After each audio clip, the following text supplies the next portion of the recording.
सिद्धं तपस्सिद्धं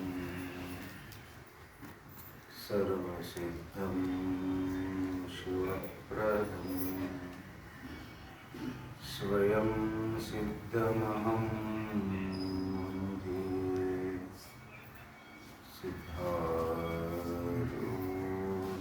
सिद्धारूढयतीश्वर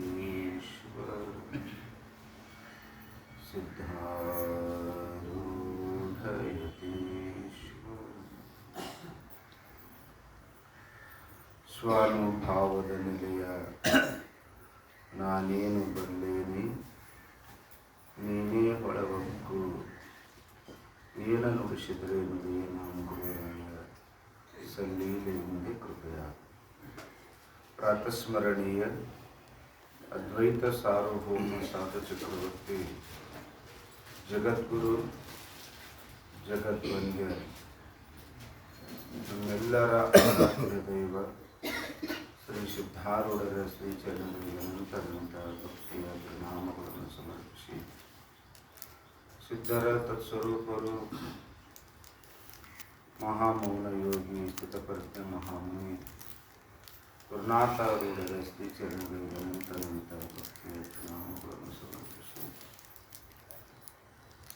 ನಿಜಗುಣ ಶಾಸ್ತ್ರಗಳಿಗೆ ಟೀಕಾ ತಾತ್ಪರ್ಯವನ್ನು ರಚಿಸಿ ನಮ್ಮೆಲ್ಲ ಮುಮುಕ್ಷುಗಳಿಗೆ ಮಹದುಪಕಾರವನ್ನು ಮಾಡಿದಂಥ ಆರೂಢ ಜ್ಯೋತಿ ಶಿವಪುತ್ರ ಪಂಗಳ ಶ್ರೀಚರಣಗಳಿಗೆ ಅನಂತ ನಾಮಗಳನ್ನು ಸಮರ್ಪಿಸಿ ಎಲ್ಲ ಆರಾಧ್ಯ ಗುರುದೇವರನ್ನು ಹೃದಯ ಪದ್ಮಗಳನ್ನು ಧ್ಯಾನಿಸಿಕೊಂಡು ಈ 18ನೇ ವರ್ಷದ ವೇದಾಂತದ ಸಾಧನ ಶಿಬಿರದಲ್ಲಿ ಶಾಸ್ತ್ರದ ಶ್ರವಣದ ಮುಖಾಂತರವಾಗಿ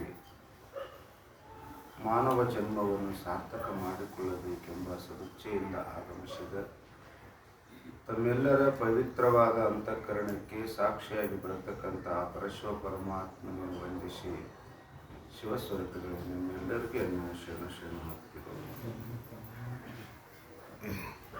ಬೆಳಗಿನ ಜಾವದಲ್ಲಿ ಚಿಂತನೆಗಾಗಿಟ್ಟುಕೊಂಡಂಥ ವಿಷಯ ಶ್ರೀ ಸಾಧು ನಿಶ್ಚಲ್ಲಾಸ್ರಿಂದ ವಿರಚಿತವಾದ ವಿಚಾರ ಸಾಗರವೆಂಬ ಗ್ರಂಥದ ಮೊದಲನೇ ತರಂಗವನ್ನು ಮುಂದಿನ ದಿವಸ ಸಮಾಪ್ತಿಗೊಳಿಸಿ 2ನೇ ತರಂಗವನ್ನು ಪ್ರಾರಂಭ ಮಾಡ್ತಾ ಇದ್ದ. 1ನೇ ತರಂಗದ ಕೊನೆಯಲ್ಲಿ ಏನಾಯಿತು ಅಂದ್ರೆ ಕಲ್ಪಿತದ ನಿವೃತ್ತಿ ಅಧಿಷ್ಠಾನ ಸ್ವರೂಪ ಅಂತ ಒಬ್ಬರು ಮತ ಅಭಿಪ್ರಾಯ ಇತ್ತು. ಇನ್ನೊಬ್ಬರು ಕಲ್ಪಿತದ ನಿವೃತ್ತಿ ಅಧಿಷ್ಠಾನಕ್ಕಿಂತಲೂ ಭಿನ್ನ ಅದ, ಅದು ಅನಿರ್ವಚನೀಯ ಅದ, ಅದು ನಿರ್ವಚನೀಯವಾದಂಥ ವಸ್ತು ಅಧಿಷ್ಠಾನಕ್ಕಿಂತಲೂ ಭಿನ್ನ ಇರುವುದಿಲ್ಲ.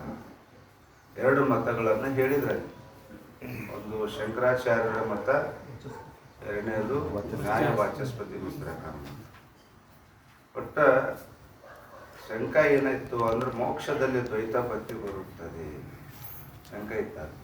ಅಂದ್ರೆ ಕಲ್ಪಿತ ಕಾರ್ಯಸಹಿತ ಕಾರಣದ ನಿವೃತ್ತಿ ಅನ್ನುವ ಈ ಜಗತ್ತಿನ ಅಭಾವ ಅಂದು ಬ್ರಹ್ಮ ಪ್ರಾಪ್ತಿ ಅನ್ನುವ ಬ್ರಹ್ಮನ ಭಾವ ಅಭಾವ ಒಂದೇ ಮೋಕ್ಷದಲ್ಲಿ ಇರುವುದು ಸಂಭವಿಸುವುದಿಲ್ಲ. ಒಂದು ವೇಳೆ ಇದ್ವಂತ ವಿರುದ್ಧ ಧರ್ಮಗಳು ಇರುವುದು ಸಂಭವಿಸುವುದಿಲ್ಲ ಅಂತ ಹೇಳಿದ್ರು. ಒಂದು ವೇಳೆ ಇದ್ರೂ ಕೂಡ ಏನಾಗ್ತದೆ, ದ್ವೈತ ಆಗ್ತದೆ. 2 ಭಾವನೆ ಬರ್ತದೆ. ಬ್ರಹ್ಮ ಅನ್ನೋದೊಂದು, ಜಗತ್ತಿನ ನಿವೃತ್ತಿ ರೂಪ ಅಭಾವ ಅನ್ನೋದೊಂದು. ಅಭಾವಕ್ಕೆ ಅಸ್ತಿತ್ವ ಕೊಟ್ಟಿವಿ ಅಂದ್ರೆ ಅಭಾವ ಅನ್ನೋದು ಒಂದು, ಬ್ರಹ್ಮ ಅನ್ನೋದು ಒಂದು, ದ್ವೈತ ಬರುತ್ತದೆ, ಅದ್ವೈತ ಸಿದ್ಧಾಂತ ಲೋಪವಾಗುತ್ತದೆ ಅಂತ ಪೂರ್ವ ಪಕ್ಷಿ ಶಂಕ ಮಾಡಿದ್ದ. ಅದಕ್ಕೆ ಆ ಶಂಕಕ್ಕೆ ಸಮಾಧಾನವನ್ನು 2 ರೀತಿಯಿಂದ ಹೇಳಿದರು. ಒಂದು ರೀತಿ ಕಲ್ಪಿತದ ನಿವೃತ್ತಿ ಅಂದ್ರೆ ಅಧಿಷ್ಠಾನ ಸ್ವರೂಪ, ಅಭಾವಕ್ಕೆ ಅಸ್ತಿತ್ವ ಕೊಡಲ್ಲ ವೇದಾಂತದಲ್ಲಿ. ನ್ಯಾಯಶಾಸ್ತ್ರದಲ್ಲಿ ಅಭಾವ ಅನ್ನೋದು ಒಂದು ಪದಾರ್ಥ ಅಂತ ಅಂಗೀಕಾರ ಮಾಡ್ಯಾರ, ಆದ್ರೆ ವೇದಾಂತದಲ್ಲಿ ಇಲ್ಲ. ವೇದಾಂತದಲ್ಲಿ ನಾವು ಒಂದೇ ಒಪ್ಪದ ಏನು, ಭಾವರೂಪ ಬ್ರಹ್ಮ ಒಂದೇ, ಸಜಾತಿಯ ವಿಜಾತಿಯ ಸ್ವಗತ ಭೇದ ರಹಿತ ಒಬ್ಬನೇ ಒಬ್ಬ ಅದ್ವಿತೀಯ ಬ್ರಹ್ಮ, ಅದೇ ಸತ್. ಅದರ ವ್ಯತಿರಿಕ್ತ ಇನ್ನೊಂದು ಇಲ್ಲವೇ ಇಲ್ಲ, ಎರಡೆಂಬ ಭಾವನೆನೇ ಇಲ್ಲ. ಆದ್ದರಿಂದ ಇಲ್ಲಿ ಕಾರ್ಯಸಹಿತ ಜಗತ್ತದ ನಿವೃತ್ತಿ ಅಂದ್ರೆ ಅಧಿಷ್ಠಾನ ಬ್ರಹ್ಮ. ಆದ್ದರಿಂದ ದ್ವೈತ ಪತ್ತಿ ಬರ್ತದೇನು? ದ್ವೈತ ಪದ್ಯಕ್ಕೆ ಅಭಾವಕ್ಕೆ ಅಸ್ತಿತ್ವ ಕೊಟ್ಟರೆ ದ್ವೈತ ಬರ್ತಿತ್ತು. ಅದು ಮತ್ತು ಪಾರಮಾರ್ಥಿಕ ಅಸ್ತಿತ್ವ ಕೊಟ್ಟರೆ ದ್ವೈತ ಬರ್ತದೆ. ಅದೇ ಬೇರೆ ಸತ್ತದಾಗ ನಾವು ಅಸ್ತಿತ್ವ ಕೊಟ್ಟರೆ ದ್ವೈತನೇ ಬರೋದಿಲ್ಲ. ಆದರೂ ಕೂಡ ಅದಕ್ಕೆ ಒಟ್ಟು ಅಸ್ತಿತ್ವ ಕೊಡೋದು ಬೇಡ ಅಂತ ತಿಳ್ಕೊಂಡು ಶಂಕರ್ ಭಗವತ್ ಯಾವುದನ್ನು ವ್ಯಾವಹಾರಿಕ ಅದ, ಪ್ರಾತಿಭಾಷಿಕ ಅದ ಅಂದ್ರೆ ಮತ್ತೆ ಆರೋಪಿತವಾದಂಥ ಸತ್ಯತ್ವ ಪ್ರತೀತಿ ಆಗ್ತದೆ ಅದ್ರೊಳಗೆ. ಬೇಡ ಯಾವ ಅಸ್ತಿತ್ವ ಕೊಡೋದೇ ಬೇಡ ಅಂತ ತಿಳ್ಕೊಂಡು ಏನಿಲ್ಲ ಕಾರ್ಯಸಹಿತ ಜಗತ್ತದ ನಿವೃತ್ತಿ ಅಂದ್ರೆ ಬ್ರಹ್ಮ, ಅಧಿಷ್ಠಾನ ಬ್ರಹ್ಮ ಅಂತ ಹೇಳಿದಾಗ ಇಲ್ಲಿ ದ್ವೈತಪತಿ ಶಂಕ ಮೋಕ್ಷದಲ್ಲಿ ಬರುವುದಿಲ್ಲ. ಆ ನ್ಯಾಯವಾಚಸ್ಪತಿ ಕಾರ್ಯನ ಅದನ್ನೇ ಒಂದು ಸ್ವಲ್ಪ ಚಂದ ಹೇಳಿದ್ರು.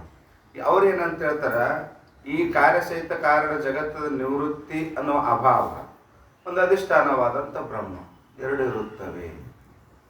ಮತ್ತೆ ಎರಡು ಅಂದಾಗ ದ್ವೈತ ಬರ್ತದಲ್ರಿ ಅಂದ್ರೆ ದ್ವೈತ ಬರಂಗಿಲ್ಲ.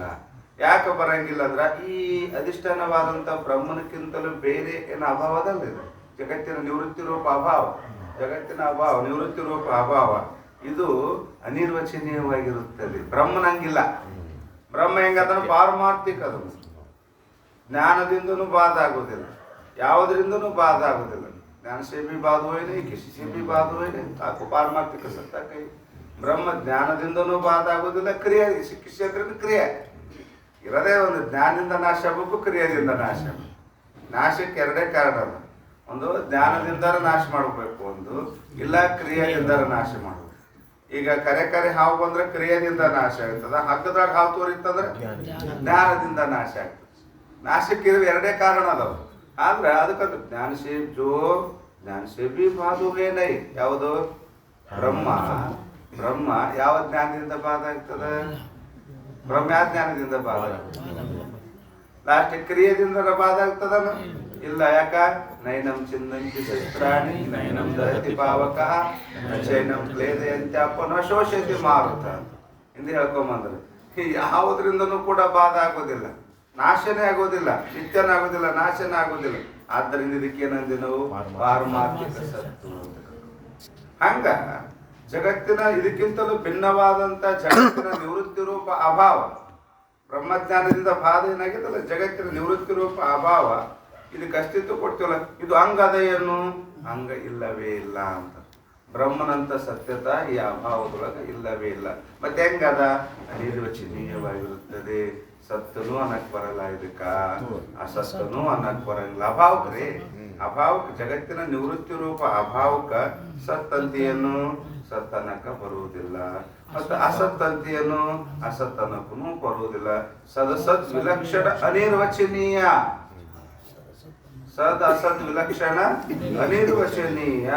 ಆದ್ದರಿಂದ ಯಾವ ವಸ್ತು ಅನಿರ್ವಚನೀಯವಾಗಿರುತ್ತದೆಯೋ, ಯಾವ ವಸ್ತು ನೇಮದ, ಯಾವ ವಸ್ತು ಅನಿರ್ವಚನೀಯವಾಗಿರುತ್ತದೆಯೋ ಅದು ತನ್ನ ಅಧಿಷ್ಠಾನಕ್ಕಿಂತಲೂ ಭಿನ್ನ ಇಲ್ಲವೇ ಇಲ್ಲ. ಆದ್ದರಿಂದ ಕೊನೆಗೋಗಿ ಮತ್ತೆ ಅಧಿಷ್ಠಾನ ರೂಪ ಮಾಡಿದ್ರು. ಅನಿರ್ವಚನೀಯ ಭಿನ್ನ ಅಂತ ಹೇಳಿ, ಬೇರೆ ಅಂತ ಹೇಳಿ, ಅನಿರ್ವಚನೀಯ ಅಂತ ಹೇಳಿ. ಅನಿರ್ವಚನೀಯ ವಸ್ತು ತನ್ನ ಅಧಿಷ್ಠಾನವಾದಂಥ ಬ್ರಹ್ಮಕ್ಕಿಂತಲೂ ಬೇರೆ ಇರುವುದೇ ಇಲ್ಲ. ಆದ್ದರಿಂದ ಮೋಕ್ಷದಲ್ಲಿ ದ್ವೈತಪತಿ ಶಂಕ ನಮ್ಮ ಮತದಾಗನು ಬರಂಗ, ಬೇರೆ ಅಂದ್ರೂ ಬರಲಿಲ್ಲ. ಬೇರೆ ಅಧಿಷ್ಠಾನ ಬ್ರಹ್ಮಕ್ಕಿಂತಲೂ ಮೊದಲು ಭಿನ್ನ ಅಂದ್ರೆ ಅವ್ರು ಅಭಾವ ಅನ್ನೋದು ಒಂದು ಐತಿ ಅಂದ್ರೂ ಕೂಡ ಮತ್ತೆ ದ್ವೈತಪತಿ ಶಂಕ ಬರ್ಲಾರ್ದಂಗ ನಿರೂಪಣೆ ಮಾಡಿದ್ರು. ಆದ್ದರಿಂದ ಎರಡು ಮತ ಯೋಗ್ಯನೇ ಅದಾವು. ಆದ್ರೆ ಶಂಕರಾಚಾರ್ಯ ಅಭಿಪ್ರಾಯ ಏನಂತಂದ್ರೆ ಅದು ಶ್ರೇಷ್ಠ ಅದ.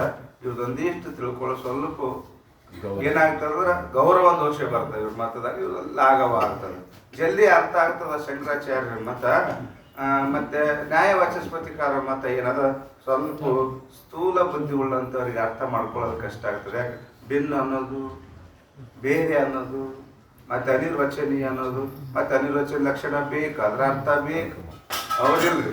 ಅವೆಲ್ಲ ಮತ್ತೆ ಭಿನ್ನ ಅಂದು ಮತ್ತೆ ಭಿನ್ನ ಅಂದ ತಕ್ಷಣ ಮತ್ತೆ ಅದಕ್ಕೆ ಏನಾಗ್ತದೆ? ಹೆಂಗದ? ಭಿನ್ನ ಅದ ಅಂದ್ರೆ ಹೆಂಗದ? ಅನಿರ್ವಚನೀಯ. ಅನಿರ್ವಚನೀಯ ಅಂದ್ರೇನು? ಸತ್ತು ಅಸತ್, ಅಸತ್ತಿನ ಲಕ್ಷಣ ಬೇಕು, ಅಸತ್ತಿನ ಲಕ್ಷಣ ಬೇಕು, ಅದು ಸತ್ ವಿಲಕ್ಷಣ, ಸತ್ತನಲ್ಲ ಅಸತ್ತಲ್ಲ, ಅದಕ್ಕಿಂತಲೂ ಭಿನ್ನ ಅನಿರ್ವಚನೀಯ ಅಂತು. ಅನಿರ್ವಚನೀಯ ವಸ್ತು ಮತ್ತೆ ಅಧಿಷ್ಠಾನಕ್ಕಿಂತ ಬೇರೆ ಇಲ್ಲ ಅಂತ ಹೇಳುದು. ಸ್ವಲ್ಪ ಜಾಸ್ತಿ ನೋಡಿಸ್ಬೇಕಾಗ್ತದೆ ಇದ್ರೊಳಗೆ. ಆದ್ದರಿಂದ ಇದು ಇದಾಗ್ತದೆ, ತ್ರಾಸ ಆಗ್ತದೆ. ಮಂದಮತಿ ಇದ್ರಂಥವ್ರಿಗೆ ತಿಳ್ಕೊಳ್ಳೋಕೆ ಸ್ವಲ್ಪ ಕಠಿಣ ಅನ್ನಿಸ್ತದೆ. ಯಾರ್ದು ನ್ಯಾಯವಾಚಸ್ಪತಿ ಕಾರದು ಶಂಕರಾಚಾರ್ಯದ ಹಂಗಿಲ್ಲ, ಮಂದ ಮನುಷ್ಯ ಸರಳವಾಗಿ ತಿಳ್ಕೊಂಡ್ಬಿಡ್ತಾರೆ. ಏನು ಸಾವಿನ ಸ್ಥಾನವೇ ಕಳ್ಳನ ಪುರುಷನ ಅಭಾವೇ ಸ್ಥಾನ. ಸರ್ಪ ಇಲ್ಲಂದ್ರೆ ಹಗ್ಗ, ಜಗತ್ತಿಲ್ಲಂದ್ರೆ ಬ್ರಹ್ಮ, ಇನ್ನೊಂದು ಅಸ್ತಿತ್ವನೇ ಇಲ್ಲ ಅಲ್ಲಿ ಹೇಳ್ಕೊಂಬಂದು. ಈಗ ನೋಡಿ ಏನಂತ, ಓಂ ಶ್ರೀ ವಿಚಾರ ಸಾಗರ. ಓಂ ಶ್ರೀ ವಿಚಾರ ಸಾಗರ ನಿಮ್ಗಾರ ಗೊತ್ತದ. ಓಂಕಾರ ಯಾವತ್ತಿಗೂ ಕೂಡ ಮಂಗಲವಾಚಕ ಪದ ಇರುತ್ತದೆ. ವಿಘ್ನ ನಿವೃತ್ತಿ ಅನುಕೂಲ ವ್ಯಾಪಾರವಾನ್ ಮಂಗಲ. ಮಂಗಲವನ್ನು ಮಂಗಲಾಚರಣೆ ನಾವು ಅವಶ್ಯ ಮಾಡಲೇಬೇಕು. ಯಾವುದೇ ಒಂದು ಕೆಲಸ ನಾವು ಪ್ರಾರಂಭ ಮಾಡಬೇಕಾಗಿತ್ತು ಅಂದ್ರೆ ಶ್ರೇಯಾಂಶಿ ಬಹುವಿಜ್ಞಾನಿ ಶಾಸ್ತ್ರ ಹೇಳ್ತಾರೆ. ಯಾವುದೇ ಒಂದು ಒಳ್ಳೆಯ ಕಾರ್ಯ ಮಾಡ್ಬೇಕಂದ್ರೆ ಭಾಳ ವಿಘ್ನಗಳು ಬರ್ತವೆ ಅಂತ ಹೇಳ್ತಾರೆ. ಅವೆಲ್ಲ ವಿಘ್ನಗಳು ಬರಬಾರ್ದು, ನಮ್ಮ ಕಾರ್ಯ ಯಶಸ್ವಿಯಾಗಿ ಪೂರ್ಣ ಆಗಬೇಕಾಗಿತ್ತು ಅಂದ್ರೆ ಮೊದಲೇನು ಮಾಡಬೇಕು ಅಂದ್ರೆ ಮಂಗಲಾಚರಣೆ ಮಾಡೋದು. ಅದು ಪದ್ಧತಿ, ಶಾಸ್ತ್ರದ ಪದ್ಧತಿ ಅದು. ಅದಕ್ಕೆ ಮಂಗಲಾಚರಣೆ ಮಾಡುವಾಗ ಓಂಕಾರ ಮೊದಲು ಶಬ್ದ ಪ್ರಯೋಗ ಮಾಡ್ತಾರೆ. ಓಂ ಅಂದ ಶಬ್ದ ಅಂದ್ರೆ, ಓಂ ಅಂದ್ರೆ ನಿರ್ಗುಣ ನಿರಾಕಾರವಾದಂಥ ಪರಬ್ರಹ್ಮ ವಾಚಕ ಪದ. ಅದೊಂದು ಪದ ಅದು. ಅಕಾರ ಉಕಾರ ಮಕಾರದಿಂದ ಕೂಡಿಕೊಂಡಂಥದ್ದು ಒಂದು ಓಂಕಾರ. ಓಂಕಾರ ಅನ್ನೋ ಪದಕ್ಕೆ ಅರ್ಥ ಯಾರು ಅಂದ್ರೆ ಪರಬ್ರಹ್ಮ. ನಾವು ಎಷ್ಟೇ ಕೇಳ್ತೀವಿ ಓಂ ಏನಾರು ಬೇರೆ ಹೆಸರು ಎಲ್ಲ ನೆನಪು ಬರ್ತದೆ ನಮಗೆ. ಓಂ ಅಂದ್ರೆ ಸ್ವಲ್ಪ ಕೇಳ್ತೀವಿ ಬಿಡ್ತದೆ, ಏನು ನಮ್ಗೆ ಸ್ಮರಣೆನೇ ಬರೋದಿಲ್ಲ. ಯಾಕ? ಅದ್ರ ಅರ್ಥನೇ ಗೊತ್ತಿಲ್ಲ ನಮ್ಗೆ. ಅರ್ಥ ಗೊತ್ತದ. ಮೊಬೈಲ್ ಅಂದ ತಕ್ಷಣ ಎಲ್ಲರ ಹೆಂಗೆ ಬರ್ತದೆ, ಚಿತ್ರನೇ ಬಂದ್ಬಿಡ್ತದೆ, ಪೂರ ಚಿತ್ರನೇ ಬರ್ತದೆ. ಯಾಕ? ಆ ಮೊಬೈಲ್ ಅನ್ನೋ ಪದಕ್ಕೆ ಇದುವೇ ಅರ್ಥ ಅಂತ ನಮ್ಗೆ ಜ್ಞಾನ ಅದ.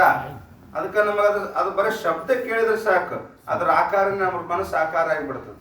ಅದೇ ಓಂಕಾರ ಎಷ್ಟು ಸಲ ಕೇಳಲ್ಲ. ಓಂಕಾರ ಎಷ್ಟು ಸಲ ಓಂಕಾರ ಕೇಳಿದಾಗ ಏನು ಆಕಾರ ಆಗ್ಯದ ನಮ್ಮ ಮನಸ್ಸು? ಎದ್ರ ಆಕಾರ ಆಗ್ಯದ ನಮ್ಮ ಮನಸ್ಸು? ಆಕಾರ ಆಗೋದೇ ಇಲ್ಲ. ಮನಸ್ಸು ಆಕಾರ ಆಗಲ್ಲ. ಯಾಕಾಗಲ್ಲ? ಮನಸ್ಸು ಓಂಕಾರ ಪದ ಇಲ್ಲ. ಪದ ಅಂದ್ಮೇಲೆ ಪದಕ್ಕೊಂದು ಅರ್ಥ ಇದ್ದೇ ಇರ್ತದೆ. ಮತ್ತೆ ಓಂಕಾರ ಪದ ಕೇಳಿದ್ರೆ ನಿನ್ನ ಮನಸ್ಸು ಆಕಾರ ಯಾಕಾಗ್ಲಿಲ್ಲ? ವಿಷಯದ ಆಕಾರ ಯಾಕಾಗ್ಲಿಲ್ಲ? ಯಾಕಾಗ್ಲಿಲ್ಲ? ಅದ್ರ ಅರ್ಥ ನಮಗೆ ಗೊತ್ತಿಲ್ಲ, ಆಗಿಲ್ಲ. ಅದ್ರ ಅರ್ಥನೇ ನಮಗೆ ಗೊತ್ತಿಲ್ಲಲ್ಲ. ಓಂ ಅನ್ನೋ ಶಬ್ದಕ್ಕೆ ಅರ್ಥನೇ ನಮಗೆ ಗೊತ್ತಿಲ್ಲ. ಆ ಅರ್ಥ ಗೊತ್ತಿಲ್ಲದೆ ಇರೋದ್ರಿಂದ ನಮ್ಮ ವೃತ್ತಿ ಆಕಾರ ಆಗಲಿಲ್ಲ. ಅದಕ್ಕೆ ಶಾಸ್ತ್ರದಾಗ ಹೇಳ್ತಾರ ಓಂ ಅಂದ್ರೆ ನಿರ್ಗುಣ ನಿರಾಕಾರವಾದಂಥ ಪರಬ್ರಹ್ಮ. ಹೇಳಿದಲ್ಲ, ಜೋ ಸುಖ ನಿತ್ಯ ಸುಪ್ರಕಾಶಿಬೋದು. ಅದೇ ಓಂಕಾರ ಪದದ ಅರ್ಥ. ಯಾವ್ದು ಸುಖ ರೂಪದ, ಯಾವ ಸುಖ ರೂಪದ, ಯಾವ ಸದ್ರೂಪದ, ಯಾವ್ದು ಆನಂದ ರೂಪದ, ಯಾವ ಚಿದ್ರೂಪದ, ನಿತ್ಯದ, ಪರಿಪೂರ್ಣದ, ಅದುವೇ ನಿರ್ಗುಣ ಪರಬ್ರಹ್ಮ. ಆ ನಿರ್ಗುಣ ಪರಬ್ರಹ್ಮವೇ ಪರಬ್ರಹ್ಮನ ತಿಳಿಸ್ತಕ್ಕಂಥ ವಾಚಕ ಪದ ಯಾವುದು? ಓಂಕಾರ ಅನ್ನೋ ಪದ. ಆದ್ದರಿಂದ ಅದನ್ನು ಕೂಡ ಈಶ್ವರ ಮುಖದಿಂದ ಮೊಟ್ಟ ಮೊದಲು ಉತ್ಪತ್ತಿಯಾದಂಥ ಪದ. ವೇದಗಳು ಅನಂತ ಲಕ್ಷಾನುಲಕ್ಷ ಕೋಟಿಗಟ್ಟಲೆ ಪದಗಳದು ವೇದದೊಳಗೆ. ಆದರೂ ಕೂಡ ಮೊಟ್ಟ ಮೊದಲು ಈಶ್ವರನ ಮುಖದಿಂದ ಬಂದಂಥ ಪದ ಯಾವುದು? ಓಂಕಾರ. ಓಂಕಾರಶ್ಚ ಅಥ ಶಬ್ದಶ್ಚ ದ್ವಾವೇತೋ ಬ್ರಹ್ಮಣಾಪುರಃ ಕಂಠಂಬಿತ್ವ ವಿನಿರ್ಯಾತೋ ತೇನ ಮಾಂಗಲಿಕ ಉಭೌ ತಸ್ಮಾತ್ ಮಾಂಗಲಿಕ ಉಭಾಮಿತಿ ಹೇಳ್ತಾರ. ಓಂಕಾರ ಅನ್ನೋ ಪದಕ್ಕೆ ಯಾಕೆ ನಾವು ಮಂಗಲವಾಚಕ ಪದ ಅಂತೀವಪ್ಪ? ಯಾಕಮ್ಮ ಎಷ್ಟೋ ವಾಕ್ಯಗಳು ವೇದದೊಳಗೆ ಅದಾವಲ್ಲ, ಎಷ್ಟೋ ಪದಗಳು ವೇದದೊಳಗೆ ಅದಾವಲ್ಲ.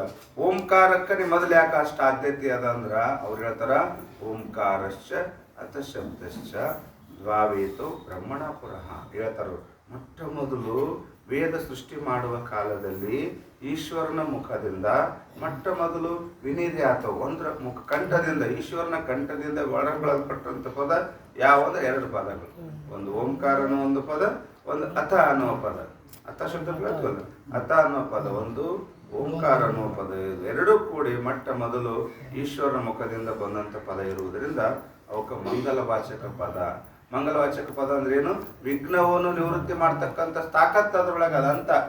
ಮಂಗಲ ಅಂದ್ರೇನು? ವಿಘ್ನ ನಿವರ್ತಕ. ವಿಘ್ನ ನಿವರ್ತಕ ಅನುಕೂಲ ವ್ಯಾಪಾರವಾನು ಮಂಗಲ ಅಂದ್ರೆ ಏನು? ನಮ್ಮ ಪ್ರತಿಬಂಧಕ ಬರ್ತದ. ಯಾವುದರಿಂದ ಪ್ರತಿಬಂಧಕ ಬರ್ತದೆ? ಪಾಪದಿಂದನೇ ಪ್ರತಿಬಂಧಕ ಬರ್ತದೆ. ಆ ಪ್ರತಿಬಂಧಕವನ್ನು ನಿವೃತ್ತಿ ಮಾಡ್ತಕ್ಕಂಥ ಶಕ್ತಿ ಸಾಮರ್ಥ್ಯ ಎದ್ರೊಳಗದಪ್ಪ ಅಂದ್ರೆ ಓಂಕಾರ ಪದದಲ್ಲಿ ಇರುತ್ತದೆ ಅಂತ ತಿಳ್ಕೊಂಡು ಪ್ರಾರಂಭದೊಳಗ ಓಂ ಅಂತ ಶಬ್ದ ಯಾವುದೇ ನೋಡ್ಬೇಕಂದ್ರೆ ಯಾವುದೇ ಗ್ರಂಥ, ಪಾರಮಾರ್ಥದ ಗ್ರಂಥದೊಳಗೆ ಪ್ರಾರಂಭದಾಗ ಓಂಕಾರ ಪದನೇ ಪ್ರಯೋಗ ಮಾಡಿರ್ತಾರೆ.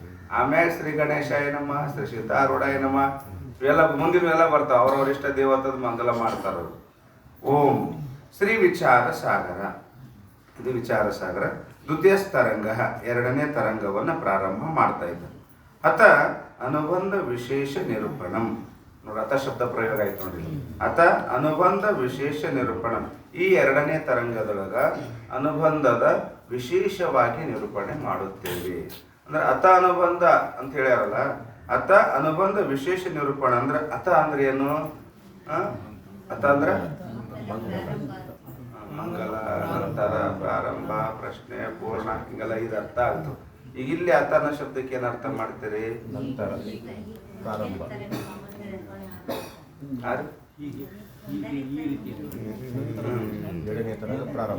ನೀವು ಹೇಳಿದ ಅರ್ಥ ಎಲ್ಲಿ ಬರ್ಬೇಕು ಗೊತ್ತಂದ್ರೆ ಅತ ಅತ ದ್ವಿತೀಯ ಸ್ತರಂಗ ಅಂತ ಬಂದಿತ್ತು ಅಂದ್ರೆ ನೀವು ಹೇಳಿದ ಅರ್ಥ ಕರೆಕ್ಟ್ ಆಗಿ. ಅತ ದ್ವಿತೀಯ ಸ್ತರಂಗ, ಅತ ದ್ವಿತೀಯ ಸ್ತರಂಗ ಅಂದ್ರ ಒಂದನೇ ತರಂಗ ಮುಗಿದ ನಂತರ ಎರಡನೇ ತರಂಗ ಪ್ರಾರಂಭ ಅಂತ. ಅಲ್ಲಿ ಅತ ಶಬ್ದ ಅಲ್ಲಿ ಪ್ರಯೋಗ ಆಗಿಲ್ಲ. ಅಲ್ಲಿ ಎಲ್ಲಿ ಶಬ್ದ ಪ್ರಯೋಗ ಆಗ್ಯದ? ಅತ ಅನುಬಂಧ ವಿಶೇಷ ನಿರೂಪಣಂ ಅನ್ನೋದಲ್ಲಿ ಶಬ್ದ ಪ್ರಯೋಗ ಆಗಿದೆ. ಅತ ಶಬ್ದ ಅಲ್ಲಿ ಪ್ರಯೋಗ ಆಗ್ಯದ. ಅಂದ್ರೆ ಏನು? ಅನುಬಂಧದ ಸಾಮಾನ್ಯ ನಿರೂಪಣೆ ಆದ ನಂತರ ಅನುಬಂಧದ ವಿಶೇಷ ನಿರೂಪಣ ಪ್ರಾರಂಭ. ಗೊತ್ತಾಯ್ತು? ಎಲ್ಲಿ ಶಬ್ದ ಪ್ರಯೋಗ ಆಗುತ್ತೆ ಅಲ್ಲಿ ಅರ್ಥ ಅದ್ರಂಗೆ ಮಾಡ್ಬೇಕಾದ. ಅಂದ್ರೆ ವಿಷಯಕ್ಕೆ ಸಂಬಂಧ ಅದ ಅಲ್ಲಿ. ಅತ ಶಬ್ದ ವಿಷಯಕ್ಕೆ ಸಂಬಂಧ. ಅಂದ್ರೆ ಅನುಬಂಧದ ಸಾಮಾನ್ಯ ನಿರೂಪಣೆ ಆದ ನಂತರ ಅನುಬಂಧದ ವಿಶೇಷ ನಿರೂಪಣೆ ಪ್ರಾರಂಭ. ಅತ ಅನುಬಂಧ ವಿಶೇಷ ನಿರೂಪಣಂ. ನಿರೂಪಣೆ ಅಂತ ಕರ್ತಾರ ತತ್ವಜ್ಞಾನಕ್ಕೆ ಅನುಕೂಲವಾಗುವ ಶಬ್ದ. ತತ್ವಜ್ಞಾನ ಅನುಕೂಲ ಶಬ್ದ ಪ್ರಯೋಗ ನಿರೂಪಣಂ. ತತ್ವಜ್ಞಾನಕ್ಕೆ ಅನುಕೂಲವಾದಂಥ ಏನು ಪದಗಳನ್ನು ವಾಕ್ಯಗಳನ್ನು ರಚನೆ ಮಾಡ್ತಾರೆ ಇದಕ್ಕೆ ಅದನ್ನ ನಾನು ನಿರೂಪಣೆ ಮಾಡುತ್ತೇನೆ. ಈಗ ಅನುಬಂಧದ ಮ್ಯಾಗ ಒಂದು ಟಿಪ್ಪಣಿ ಬಂದದ್ದು, 60ನೇ ನಂಬರ್ ಟಿಪ್ಪಣಿ, ಫಸ್ಟ್ ಟಿಪ್ಪಣಿ ಬಂದದ್ದು ಹೇಳ್ತಾರ ಅವರು. ಇದು 60ನೇ ನಂಬರ್ ಟಿಪ್ಪಣಿ ಒಳಗೆ ಜೈಸೆ ಹೇಗೆ ಅಂದರೆ ಟಿಪ್ಪಣಿ ಸಂಖ್ಯೆ 60. ಈಗ 2ನೇ ತರಂಗ ಪ್ರಾರಂಭ ಆಗ್ಯದ. 60 ನಂಬರ್ ಟಿಪ್ಪಣಿ ಯಾಕೆ ಬಂತಂದ್ರೆ ನೀವು ಆ ಸೀರಿಯಲ್ ಟಿಪ್ಪಣಿ ಸಂಖ್ಯೆ ಸೀರಿಯಲ್ ಅದು, ಅಂಕ ಸಂಖ್ಯೆ ಸೀರಿಯಲ್ ಅದು. 1ನೇ ತರಂಗ ಪ್ರಾರಂಭ ಆದಾಗಿದ್ದ ಹಿಡಿದು ಪೂರ 7ನೇ ತರಂಗ ಮುಗಿಯುವ ಪರ್ಯಂತರವಾಗಿ ಅಂಕ ನಂಬರ್ ಮ್ಯಾಗ ವಿಷಯ ನಿಶ್ಚಲದಾಸ್ತ್ರ ವಿಷಯದ ಅಂಕ ನಂಬರು ಕೂಡ ಸೀರಿಯಲ್ ಅದಾವ. ಆ ನಂತರ ಟಿಪ್ಪಣಿ ಸಂಖ್ಯೆನೂ ಕೂಡ ಸೀರಿಯಲ್ನೇ ಅದ. ಅದಕ್ಕೆ ಇಲ್ಲಿ 60ನೇ ಟಿಪ್ಪಣಿ ಜೈಸ್ ಹೇಗೆ ಅಂದ್ರೆ ಕಾಹು ಪುರುಷನೇ ಗ್ರಹಕ್ಕೆ ರಚನೆಕ ಆರಂಭಕ್ಕಿಯ ಹೋವೆ. ಯಾರೋ ಒಬ್ಬರು ತಾವು ಮನೆ ಕಟ್ಟಬೇಕು ಅಂತ ತಿಳ್ಕೊಂಡು ಮನೆ ಕಟ್ಟಕ್ಕೆ ಪ್ರಾರಂಭ ಮಾಡಿದ್ರು. ಒಂದು ಲೌಕಿಕ ಉದಾಹರಣೆ ಕೊಡ್ತಾರೆ, ದೃಷ್ಟಾಂತವನ್ನು ಕೊಡ್ತಾರೆ. ಯಾರೋ ಒಬ್ಬ ವ್ಯಕ್ತಿ ಆಶ್ರಯ ಇಲ್ಲ, ಮನೆ ಇದ್ದಿಲ್ಲ, ಅವ ಮನೆ ಕಟ್ಟಕ್ಕೆ ಪ್ರಾರಂಭ ಮಾಡ್ಯಾನ. ಎಲ್ಲಿ? ತನ್ನ ಪ್ಲಾಟ್ನಾಗ. ಮಂದಿ ಜಾಗದಾಗಲ್ಲ, ಮಂದಿ ಜಾಗದ ತಿಳ್ಕೊಬಿಟ್ಟು ತನ್ನ ಪ್ಲಾಟ್ನಾಗ ತನ್ನ ಜಾಗದ ತಾ ಮನೆ ಕಟ್ಟಕ್ಕೆ ಪ್ರಾರಂಭ ಮಾಡ್ಯಾನ. ಕಿಯಾ ಹೋವೆ ತಾಕು ದುಸರಾ ಪ್ರತಿಪಕ್ಷ ಪುರುಷ ರೋಕದೇವೆ. ಅವನ ಜಾಗದಾಗ ಅವನ ಮನೆ ಕಟ್ಟುವ ಸಮಯದೊಳಗ ಅವನ ಜಾಗಕ್ಕೆ ಸಮೀಪ ಇರ್ತಕ್ಕಂಥ ಸಂಬಂಧ ಇರ್ತಕ್ಕಂಥ ಇನ್ನೊಬ್ಬ ಪುರುಷ ಏನ್ ಮಾಡಿದ ಅಂದ್ರೆ ಅವ ಕಟ್ಟಕ ಹರ್ಕತ್ತು ಮಾಡಿದ, ತಡೆ ಹಿಡದ. ರೋಕದೇವಿ ಅಂದ್ರೆ ತಡೆ ಹಿಡದ. ನಂದು ಇಲ್ಲಿಗನ ಬರ್ತದ, ನಂದು ಅಲ್ಲಿಗನ ಬರ್ತದ. ನೋಡ್ರಿಗೆಲ್ಲ ಲೌಕಿಕದಾಗ ಇವೇ ಜಾಸ್ತಿ ಅದ. ತಡೆ ಹಿಡದ ಅವನ ಜಾಗದಾಗ ಕಟ್ಟಕೈತೆ ಅಂದ್ರೂ ಕೂಡ ಅವ ಹರ್ಕತ್ತು ಮಾಡಿದ. ರೋಕದೇವಿ ದುಸರಾ ಪ್ರತಿಪಕ್ಷಿ ಪುರುಷ ರೋಕದೇವೆ. ಇನ್ನೊಬ್ಬ ಬಾಜು ಪ್ಲಾಟ್ನಾಗ ಏನು ಮಾಡಿದ ಅಂದ್ರೆ ಅವ ತಡೆ ಹಿಡ್ದ ಮನೆ ಕಟ್ಟಾಕ. ತಪ್ಪು ವಹಾ ಫಿರ್ಯಾದ ಕರಿಕೆ ಪೇರ್ ನಿಶಂಕ ಹೋಯಿಕೆ ಗ್ರಂಥು ರಸ್ತಾ ಹೇ. ಅವಾಗ ಮನೆ ಹರ್ಕತ್ ಮಾಡಿ ಅಂತ ತಿಳ್ಕೊಂಡು ಮನೆ ಕಟ್ಟೋದು ಬಿಡ್ತಾನೆ ನೀವ? ಯಾರೋ ಬಂದು ಹರ್ಕತ್ ನೀವು ಮನೆ ಕಟ್ಟಕೈತೆ ಯಾರೋ ಬಂದು ಕಟ್ಟುಗೊಡ್ಸಲ್ಲ ಅಂತಂದು ಸುಮ್ಬಿಡ್ತೀರ? ಏನು ಮಾಡ್ತೀರಿ?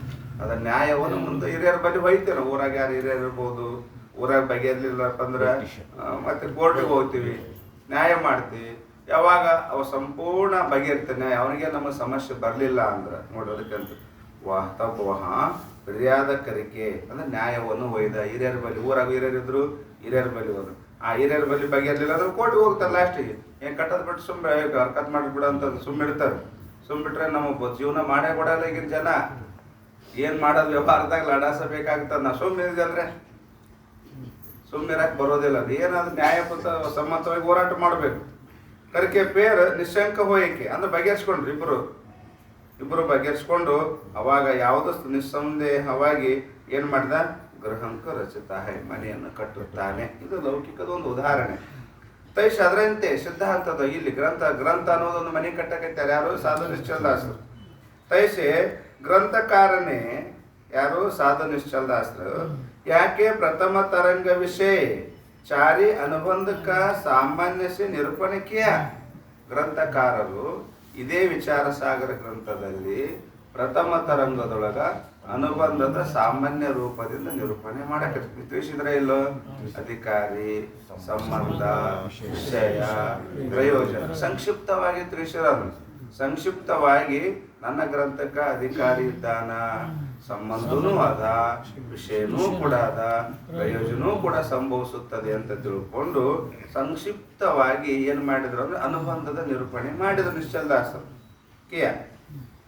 सो मानो इस ग्रंथ रूप ग्रह के रचने का आरंभ किया. ಅನುಬಂಧ ಸಾಮಾನ್ಯ ನಿರೂಪಣೆ ಮಾಡಿನ ಗ್ರಂಥ ಉಪದೇಶ ಮಾಡೋದಿನ ಮುಂದದ ಇನ್ನೇನು ಆಯ್ತಲ್ಲ. ಗ್ರಂಥಕ್ಕ ಅಧಿಕಾರಿ ಸಂಭವಿಸಿದ, ಅಧಿಕಾರಿ ಅದನ, ಸಂಬಂಧ ಅದ, ವಿಷಯ ಅದ, ಪ್ರಯೋಜನ ಅದ, ಇನ್ನು ನಾ ಗ್ರಂಥ ರಚನೆ ಮಾಡಬೇಕು ಅಂತ ತಿಳ್ಕೊಂಡು ಈ ಗ್ರಂಥ ರೂಪ ಮನೆಯನ್ನು ಕಟ್ಟಕ್ಕೆ ಪ್ರಾರಂಭ ಮಾಡಿದ್ರು. ಯಾರು? ನಿಶ್ಚಲದಾಸರು, ಗ್ರಂಥಕಾರರು. ರಚನೆ का आरंभ किया. अवागेनाइतो किया है ताको द्वितीय तरंग के पूर्वार्ध से पूर्व पक्षी ने रोक दिया. ಈಗ ಈ ಗ್ರಂಥವನ್ನು ಬರೆಯಕ್ಕೆ ಪ್ರಾರಂಭ ಮಾಡಿದ್ರು. ಯಾವಾಗ ಸಂಕ್ಷಿಪ್ತವಾಗಿ ಅನುಬಂಧ ಚತುಷ್ಟಯವನ್ನು ನಿರೂಪಣೆ ಮಾಡಿ ಎರಡನೇ ಗ್ರಂಥವನ್ನು ಬರಿಬೇಕು, ಎರಡನೇ ತರಂಗಲ್ಲ ಒಟ್ಟು ಗ್ರಂಥವನ್ನು ಬರಿಬೇಕು ಅನ್ನೋ ಸಮಯದೊಳಗ ಏನು ಮಾಡಿದ? ಪೂರ್ವ ಪಕ್ಷಿ ಬಂದು ಈ ಎರಡನೇ ತರಂಗದ ಪೂರ್ವಾರ್ಧದೊಳಗ ಎರಡನೇ ತರಂಗದಾಗ ಅರ್ಧ ಭಾಗ ಪರ್ಯಂತ ಬರೀ ಶಂಕನೆ ಮಾಡ್ಕೊಂತ ಹೋದ ಪೂರ್ವ ಪಕ್ಷಿ. ಒಟ್ಟ ಗ್ರಂಥಕಾರ ಬಿಡಲಾಗ್ಯಾನ. ನಿಮ್ಮ ಅಧಿಕಾರಿ ಹೇಳ್ತೀರಿ, ಅಧಿಕಾರಿ ಸಂಭವಿಸೋದಿಲ್ಲ. ಆನಂತರ ಸಂಬಂಧ ಹೇಳ್ತೀರಿ, ಸಂಬಂಧ ಹೇಳಕ್ ಸಂಭವಿಸೋದಿಲ್ಲ. ವಿಷಯ ಹೇಳ್ತೀರಿ, ವಿಷಯ ಮೊದಲೇ ಸಂಭವಿಸೋದಿಲ್ಲ. ಗ್ರಂಥ ಪ್ರಯೋಜನ ಹೇಳ್ತೀರಿ, ಗ್ರಂಥದ ಪ್ರಯೋಜನವೂ ಕೂಡ ಸಂಭವಿಸೋದಿಲ್ಲ ಅಂತ ಏನು ಅನುಬಂಧ ಚತುಷ್ಟಯದಲ್ಲಿ ನಾಲ್ಕದ್ರಾಗ ಅರ್ಕತ ಮಾಡ್ತಾವ. ಅಧಿಕಾರಿ ಅಂದ್ರೆ ಅಧಿಕಾರಿ ಸಂಭವಿಸ, ಸಂಬಂಧ ವಿಷಯ ಹೇಳ್ತಾರಲ್ಲ, ವಿಷಯ ಸಂಭವಿಸೋದೇ ಇಲ್ಲ, ಪ್ರಯೋಜನ ಸಂಭವಿಸೋದೇ ಇಲ್ಲ. ಟೋಟಲಿ ಅನುಬಂಧ ಚತುಷ್ಟಯವನ್ನೇ ಖಂಡನ ಮಾಡಿಬಿಡ್ತಾನ. ಪೂರ್ವ ಪಕ್ಷಿ ಬಂದು ಅರ್ಕತ ಮಾಡ್ತಾನ. ನೀವು ಈ ಗ್ರಂಥಕ್ಕೆ ಏನು ಅಧಿಕಾರಿ ಹೇಳಿದ್ರಲ್ಲ, ಮಲವಿಕ್ಷೇಪ ಜಾಕೇನೇ ಕಿಂತು ಏಕಜ್ಞಾನ್ ವೈಷವ ಸಾಧನ ಸೈತನರ ಸೋಧಿಕೃತ ಮತಿಮಾನ್ ಅಂತ ಹೇಳಿದ್ರಲ್ಲ, ಆ ಅಧಿಕಾರಿನೇ ಇಲ್ಲ ಜಗತ್ತಿನೊಳಗ. ಅಂತ ಅಧಿಕಾರಿನೇ ಇಲ್ಲ. ಯಾಕೆ ಸುಮ್ ಗ್ರಂಥ ಬರೀತೀರಿ ಅಂತ? ಅಧಿಕಾರಿನೇ ಇಲ್ಲ ಅಂದ್ರೆ ಗ್ರಂಥ ಯಾಕೆ ಬರೀತೀರಿ? ಅಧಿಕಾರಿನೇ ಇಲ್ಲ ಅಂದ್ರೆ ಮುಂದದ ಇದ್ರೇನು ಬಿಟ್ಟೇನು, ವಿಷಯ ಹೇಳಬಿಡು, ಪ್ರವೇಶನ ಹೇಳಬಿಡು. ಯಾಕೆ ಮೊದಲು ಅಧಿಕಾರಿನೇ ಸಂಭವಿಸೋದಿಲ್ಲ ಅಂತ ತಿಳ್ಕೊಂಡು ಒಬ್ಬೊಬ್ಬ ಮತಕಾರರು ಅನ್ಯಶಾಸ್ತ್ರಕಾರರು ಏನ್ ಮಾಡ್ತಾರೆ ಅಂದ್ರೆ ಈ ನಮ್ಮ ಗ್ರಂಥದಲ್ಲಿ, ಈ ವಿಚಾರ ಸಾಗರ ಗ್ರಂಥದಲ್ಲಿ ಹೇಳಿದಂತ ಅನುಬಂಧ ಚತುಷ್ಟಯನ್ನ ಖಂಡನ ಮಾಡ್ತಾರೆ. ಎಷ್ಟು? ಎರಡನೇ ತರಂಗದ ಅರ್ಧ ಭಾಗ. ಈ ಎರಡನೇ ತರಂಗ ಏನು ಹೇಳಕತ್ತಾರಲ್ಲ ಅದ್ರ ಅರ್ಧ ಭಾಗ ಬರೀ ಖಂಡನೇ ಅದ. ಇನ್ನೊಬ್ಬರು ಮಾತು ಅದಕ್ಕೆ ಹೇಳ್ತಾರ ಏನು? ಇಸ್ ಗ್ರಂಥ ರೂಪ ಗ್ರಹಕ್ಕೆ ರಚನೆ ಕಾ ಹೋಲಿಕೆ ಕೊಡ್ತಾರೆ. ದೃಷ್ಟಾಂತ ಹೇಳಿದ್ವಲ್ಲ, ಆ ದೃಷ್ಟಾಂತಕ್ಕೆ ಇದಕ್ಕೆ ಉಪಮಾ ಕೊಡ್ತಾರ. ಈ ಅಲ್ಲಿ ಮನೆ ಕಟ್ಟಕ್ಕೆ ಹಚ್ಚಿದ್ದಾವ, ಇಲ್ಲಿ ಏನು ಮಾಡಿದ್ರು? ಗ್ರಂಥ ಬರೆಯುವುದೇ ಒಂದು ಮನೆ ಇದ್ದಂಗೆ. ಇವ್ರು ಗ್ರಂಥ ಬರೆಯಕ್ಕೆ ಹಿಂಗೇನು ಪ್ರಾರಂಭ ಮಾಡಿದ್ರು? ಆರಂಭ ತಾಕು ಯುದ್ಧಿತನಿಗೆ ಪೂರ್ವಾರ್ಧತೆ ಪೂರ್ವ ಪಕ್ಷಿನೇ ರೋಕದಿಯ. ಪೂರ್ವ ಪಕ್ಷಿಗಳು ಏನು ಮಾಡಿದ್ರು ಅಂದ್ರೆ ತಡೆ ಹಿಡಿದ್ರು, ಖಂಡಿಸಿದ್ರು, ಸಂಭವಿಸುದಿಲ್ಲ ಅಂದ್ರು. ತಬ್ ಸಿದ್ಧಾಂತಿ ಜೋ ಗ್ರಂಥಕಾರ ಯಾವಾಗ ಪೂರ್ವ ಪಕ್ಷಿ ಖಂಡನ ಮಾಡಿದ, ನಿಮ್ಮ ಅಧಿಕಾರಿ ಸಂಭವಿಸುದಿಲ್ಲ, ಸಂಬಂಧ ವಿಷಯ ಪ್ರಯೋಜನ ಸಂಭವಿಸುದಿಲ್ಲ ಅಂತ ತಿಳ್ಕೊಂಡು ಯಾವಾಗ ಪೂರ್ವ ಪಕ್ಷಿನೇ ರೋಕದಿಯ ತಬ್ ಸಿದ್ಧಾಂತಿ ಜೋ ಗ್ರಂಥಕಾರ ಅಂದ್ರೆ ಸಾಧು ನಿಶ್ಚಲದಾಸರು इसने श्रुति रूपा राजा के अनुसारी युक्ति रूपा मंत्री के पास मर्यादा करके तोंड्ರು. ಶ್ರುತಿ ಏನೇ ಇಲ್ಲಿ ರಾಜ ಹಿಂದಕ್ಕ ನ್ಯಾಯ ಬಂತು ಅಂದ್ರೆ ಎಲ್ಲಿ ಹೋಗಿ ಬಗೆಹರಿಸೋದು? ರಾಜರ ಬಳಿ ಹೋಗಿ ಬಗೆಹರಿಸೋದು. ರಾಜ ಏನ್ ಮಾಡ್ತಿದ್ದ? ಮಂತ್ರಿ ಕರ್ಕೊತಿದ್ದ, ಎಲ್ಲ ಸಭಾ ಕೂಡಿಸೋ ನಿರ್ಣಯಕ್ಕೆ ಬರ್ತಿದ್ರು ಅವ್ರು. ಅವಾಗ ಏನಂದ್ರು? ರಾಜ್ಯಕ್ಕೆ ಅನುಸಾರಿ ಯುಕ್ತಿ ರೂಪ ಮಂತ್ರಕ್ಕೆ ಪಾಸ್ ಫಿರ್ಯಾದ ಕರಿಕೆ. ಅವಾಗ ಏನ್ ಮಾಡ್ರು? ಶ್ರುತಿಯ ಬಲ ತಗೊಂಡ್ರು. ಶ್ರುತಿ ಏನು ಪ್ರಮಾಣಗಳು? ಉಪನಿಷತ್ ಪ್ರಮಾಣದಿಂದ ಮತ್ತೆ ಯುಕ್ತಿಗಳಿಂದ ಮಂತ್ರಿಕೆ ಪಾಸ್. ಮಂತ್ರಿ ಅಂದ್ರೆ ಯುಕ್ತಿ, ರಾಜ ಅಂದ್ರೆ ಶ್ರುತಿ ಪ್ರಮಾಣ, ಉಪನಿಷತ್ ಪ್ರಮಾಣ ಯುಕ್ತಿಗಳಿಂದ ಸಹಾಯದಿಂದ ಫಿರ್ಯಾದಕರಿಗೆ ತಾಕೆ ಬಲಸೆ ಬೇರ್ ನಿಶಂಕ ಹೋಯಿಕೆ. ಅವಾಗ ಏನ್ ಮಾಡ್ತಾರ? ಶ್ರುತಿ ಪ್ರಮಾಣ ಕೊಟ್ಟು ಯುಕ್ತಿ ಪ್ರಮಾಣವನ್ನು ಕೊಟ್ಟು ಅವನ ಮತವನ್ನು ಖಂಡನ ಮಾಡ್ತಾರೆ. ಯಾರು? ಪೂರ್ವ ಪಕ್ಷಿ ಹೇಳ್ತಲ್ಲ, ಆ ಪೂರ್ವ ಪಕ್ಷಿ ಮತವನ್ನು ಖಂಡಿಸಿ फिर निशंक होइके चारि अनुबंध का निरूपण रूप इस ग्रंथ के रचने का आरंभ किया है. ಅವಾಗ ಏನು ಮಾಡಿದ್ರು ಅಂದ್ರೆ 4 ಅನುಬಂಧ ಚತುಷ್ಟಯಗಳಲ್ಲ, ಅಧಿಕಾರಿನೂ ಸಂಭವಿಸುತ್ತಾನೆ, ಸಂಬಂಧಗಳು ಸಂಭವಿಸುತ್ತದೆ, ವಿಷಯನೂ ಕೂಡ ಸಂಭವಿಸುತ್ತದೆ, ಪ್ರಯೋಜನ ಕೂಡ ಸಂಭವಿಸುತ್ತದೆ ಅಂತ ಶ್ರುತಿ ಪ್ರಮಾಣ, ಯುಕ್ತಿ, ಅನುಭವ, ದೃಷ್ಟಾಂತದ ಮುಖಾಂತರವಾಗಿ ಪೂರ್ವ ಪಕ್ಷಿ ಮಾತನ್ನು ಖಂಡಿಸಿ ತಾವು ನಿಶಂಕ ಅಂದರೆ ನಿಸ್ಸಂಶಯವಾಗಿ ಸಂಭವಿಸ್ತದ ಅಂತ ಅಧಿಕಾರಿ ತಿಳಿಸುವ ಸಲುವಾಗಿ ಈ ಗ್ರಂಥವನ್ನು ಆರಂಭ ಮಾಡಿದರು. आरंभ किया है. इस रीति से द्वितीय तरंग विषय चारि अनुबंध का विशेष करके निरूपण किया है. विशेष नोड्री, ಯಾರ ಶಂಕ ಪ್ರಶ್ನೆ ಮಾಡಿದ್ರೆ ಒಂದು ಸ್ವಲ್ಪ ಉತ್ತರ ವಿಶೇಷ ಆಗಿ ಹೋಗುತ್ತೆ. ಹೇಳಿದಕ್ಕೆಲ್ಲ ಗೋಣ ಹಾಕೋ ಅಂತ ಹೋದ್ರೆ ಹಾಗೆ ಹೋಗ್ಬಿಡ್ತದ. ಹೇಳ್ತಾರಲ್ಲ, ಹೇಳಿದಕ್ಕೆಲ್ಲ ಹ್ಞೂ ಹ್ಞೂ ಅನ್ಕೊಂತ ಹೋದ್ರೆ ಏನಾಗ್ತದ, ಸಾಮಾನ್ಯ ಆಗಿ ಮ್ಯಾಗಿ ಮ್ಯಾಗಿ ಮ್ಯಾಗಿ ಮ್ಯಾಗಿ ರೀತಿ ಹೋಗ್ಬಿಡುತ್ತೆ. ಅದ್ರೊಳಗೆ ಒಂದು ಏನಾರ ಸಂಶಯ ಬಂತು, ಆ ಸಂಶಯದೊಳಗ ವ್ಯಕ್ತಪಡಿಸಿದ್ವಿ, ಪ್ರಶ್ನೆಯನ್ನು ಮಾಡಿದ್ವಿ ಅಂದ್ರೆ ಮತ್ತೆ ಅಲ್ಲಿ ನಿಂದಿರ್ತದ ವಿಷಯ, ನಿಂತು ಮತ್ತೆ ಅಲ್ಲಿ ತರ್ಕವಾಗ್ತದೆ, ಚಿಂತನ ಆಗ್ತದೆ. ಅಲ್ಲಿ ಚಿಂತನಾಗಿ ವಿಶೇಷ ಆಗ್ತದೆ. ಈಗ ನೋಡ್ರಿ, ಅಧಿಕಾರಿ ವರ್ಣನೆ ಮಾಡ್ಯಾರ, ಸಂಬಂಧ ಹೇಳ್ಯಾರ, ವಿಷಯ ಹೇಳಿದ್ರು, ಪ್ರಯೋಜನ ಹೇಳಿದ್ರು. ಅಲ್ಲಿ ಅಧಿಕಾರಿಯಾಗ ಸಮಸ್ಯೆ ಬರಲಿಲ್ಲ, ಯಾರು ತರ್ಕ ಮಾಡಿಲ್ಲ, ಸಂಬಂಧದಾಗ ಯಾರು ತರ್ಕ ಮಾಡಲಿಲ್ಲ, ವಿಷಯದಾಗ ಯಾರು ತರ್ಕ ಮಾಡಲಿಲ್ಲ. ಅದೇ ಪ್ರಯೋಜನದಾಗ ಒಂದೀಟ ತರ್ಕ ಬಂತ. ಅಲ್ಲಿ ಪೂರ್ವ ಪಕ್ಷ ಶಂಕ ಮಾಡಿದ ಪ್ರಯೋಜನ ಸಂಭವಿಸುದಿಲ್ಲ ಅಂತೇಳಿ ಅಲ್ಲಿ ಏನಾಯ್ತು, ಸ್ವಲ್ಪ ವಿಶೇಷ ಆಯ್ತು, ಸ್ವಲ್ಪ ಸಂಕ್ಷಿಪ್ತ ವಿಶೇಷ. ಹಂಗ ಇಲ್ಲಿ ಏನಾಗತ್ತದ, ಎರಡನೇ ತರಂಗದೊಳಗ ಮೊದಲಿದ್ದನೇ ಪೂರ್ವ ಪಕ್ಷ ತರ್ಕ ಮಾಡಕತ್ತದ, ಅಧಿಕಾರಿ ಸಂಭವಿಸುದಿಲ್ಲ ಅದು, ಮತ್ತೆ ಅಧಿಕಾರಿ ಸಿದ್ಧ ಮಾಡ್ಬೇಕಾಯ್ತು, ಸುತ್ತಿ ಪ್ರಮಾಣ ಕೊಟ್ಟು, ಯುಕ್ತಿ ಪ್ರಮಾಣ ಕೊಟ್ಟು ಅವ್ರ ಮತ ಖಂಡನ ಮಾಡಿ ತನ್ನ ಸ್ವಮತ ಸಿದ್ಧ ಮಾಡ್ಬೇಕಾಯ್ತು. ಹಂಗಾಗಿ ಏನಾಗ್ತದೆ, ಎರಡನೇ ತರಂಗ ವಿಶೇಷ ಆಗ್ತದೆ. ಅಧಿಕಾರಿದು ವಿಶೇಷ, ಸಂಬಂಧ ವಿಶೇಷ, ವಿಷಯದು ವಿಶೇಷ, ಪ್ರಯೋಜನದು ಕೂಡ ವಿಶೇಷ. ಅದಕ್ಕೇನಂತಾರ ಅವರು, ದ್ವಿತೀಯ ತರಂಗ ವಿಷಯ ಚಾರಿ ಅನುಬಂಧಕ ವಿಶೇಷ ಕರ್ಕೆ ನಿರೂಪಣೆ ಕಿಯಾ ಹೈ. ಅವರಂತರ ವಿಶೇಷವಾಗಿ ನಿರೂಪಣೆ ಮಾಡಿರುತ್ತೇನೆ. ಒಂದನೇ ತರಂಗದಾಗ ಸಂಕ್ಷಿಪ್ತ ಆಯ್ತು ಅಷ್ಟೇ. ಮಲ ವಿಕ್ಷೇಪ ಶಾಖೆ ನೈಕೆಂದು ಏಕಜ್ಞ ವೈಚವ ಸಾಧನ ಸಹಿತನ ಸ್ವಧಿಕೃತ ಮಧ್ಯಮಾನ್ ಮುಗಿತದ. ಇಲ್ಲಿ ಅಷ್ಟ್ರಾಗ ಮುಗಿಲಿಲ್ಲ, ಭಾಳ ಉದ್ದಕ್ಕೆ ಹೋಗ್ತದ ಅದು. ಯಾಕ ಪ್ರಶ್ನೆ ಉತ್ತರ ಪ್ರಾರಂಭ ಆಗ್ತದೆ. ಈಗ ಮ್ಯಾಗ ಬರ್ರಿ, ದೋಹಾಕ್ ಬರ್ರಿ, ಒಂದೇ ದೋಹಾ, ಎರಡನೇ ತರಂಗ दोहा. याके प्रथम तरंग में किया अनुबंध विचार. ಯಾಕೆ ಅಂದ್ರೆ ಈ ವಿಚಾರ ಸಾಗರ ಗ್ರಂಥದಲ್ಲಿ ಪ್ರಥಮ ತರಂಗ ಮೇ ಕಿಯ ಅನುಬಂಧ ವಿಚಾರ, ಮೊದಲನೇ ತರಂಗದಾಗ ನಾವೇನು ಮಾಡಿದೀವಿ, ಅನುಬಂಧದ ವಿಚಾರವನ್ನು ಮಾಡಿದ್ವಿ. ಅಧಿಕಾರಿ, ವಿಷಯ, ಸಂಬಂಧ, ಪ್ರಯೋಜನದ ವಿಚಾರವನ್ನು ಮಾಡಿದ್ವಿ. ದ್ವಿತೀಯ ತರಂಗ ಮೇ ತಿನ್ಹಿಂಕು ವಿಸ್ತಾರ ಕಹೋ, ಅದನ್ನೇ ದ್ವಿತೀಯ ತರಂಗ ಮೇ ತಿನ್ಹಿಂಕು ವಿಸ್ತಾರ ಕಹೋ, ಸ್ವಲ್ಪ ಸಂಬಂಧ ಮಾಡುವುದಿಲ್ಲ. ಇದೆ ಅದನ್ನೇ ಎರಡನೇ ತರಂಗದೊಳಗೆ ಏನ್ ಮಾಡಿ ನಾನು ಸ್ವಲ್ಪ ವಿಸ್ತಾರವಾಗಿ ಹೇಳಿರುತ್ತೇನೆ. ಅಂಕ 33. ಕಾರಣ ಸಹಿತ ಜಗತ್ತ ನಿವೃತ್ತಿ ರೂಪ ಮೋಕ್ಷಕ್ಕೆ ಪ್ರಥಮ ಅಂಶಕ್ಕೆ ಇಚ್ಛಾ ಬನೆ ನಹಿ ಹೇಳ್ತಾರೆ. ಕಾರಣ ಸಹಿತ ಜಗತ್ತದ ನಿವೃತ್ತಿ ರೂಪ ಮೋಕ್ಷಕ್ಕೆ ಪ್ರಥಮ ಅಂಶ ಅಂದ್ರೆ ಮೋಕ್ಷದಾಗ 2 ಅಂಶಗಳು. ಮೋಕ್ಷದಾಗ ಎಷ್ಟು ಅಂಶ ಅದಾವ? 2 ಅಂಶ. ಒಂದು ಕಾರಣ ಸಹಿತ ಜಗತ್ತದ ನಿವೃತ್ತಿ, ಒಂದು ಬ್ರಹ್ಮದ ಪ್ರಾಪ್ತಿ, 2. ಅದು 2 ಅಂಶಗಳು. ಮೋಕ್ಷದಾಗ 2 ಅಂಶ. ಒಂದು ಕಾರ್ಯ ಸಹಿತ ಕಾರಣದ ನಿವೃತ್ತಿ, ಆನಂತರ ಬ್ರಹ್ಮನ ಪ್ರಾಪ್ತಿ, 2 ಅಂಶಗಳಲ್ಲ. ಇದ್ರೊಳಗ ಅವರಂತರ ಕಾರಣ ಸಹಿತ ಕಾರ್ಯದ ನಿವೃತ್ತಿ ಹೇಳುವುದು ಸಂಭವಿಸುವುದೇ ಇಲ್ಲ. ಮೋಕ್ಷದ 2 ಅಂಶ ಅದ, ಪ್ರಥಮ ಅಂಶ ಅಂತ ಕರೀತಾರೆ. ಅದು ಕಾರ್ಯ ಸಹಿತ ಕಾರಣದ ನಿವೃತ್ತಿ ಪ್ರಥಮ ಅಂಶ. ಈ ಇಚ್ಛೆ ಮಾಡುವುದು ಸಂಭವಿಸುವುದೇ ಇಲ್ಲ. ಇಚ್ಛೆ ಬನ್ನಿ ಕಾಯ್ತೆ ಹೇಳ್ತಾನೆ ಟೀಕಾದ. ಚಾರಿ ಸಾಧನ ಯುಕ್ತ ಅಧಿಕಾರಿ ಕಯ. ಈ ಗ್ರಂಥದಾಗ ಏನು ಹೇಳಿರಿ? 4 ಸಾಧನ ಯುಕ್ತನಾದವನೇ ಈ ಗ್ರಂಥಕ್ಕೆ ಅಧಿಕಾರಿ ಅಥವಾ ಜ್ಞಾನಕ್ಕೆ ಅಧಿಕಾರಿ. ಗ್ರಂಥಕ್ಕೆ ಅಧಿಕಾರಿ ಅಥವಾ ಜ್ಞಾನಕ್ಕೆ ಅಧಿಕಾರಿ ಅಂತೇಳಿ 4 ಸಾಧನ. 4 ಸಾಧನ ಯಾವುವು?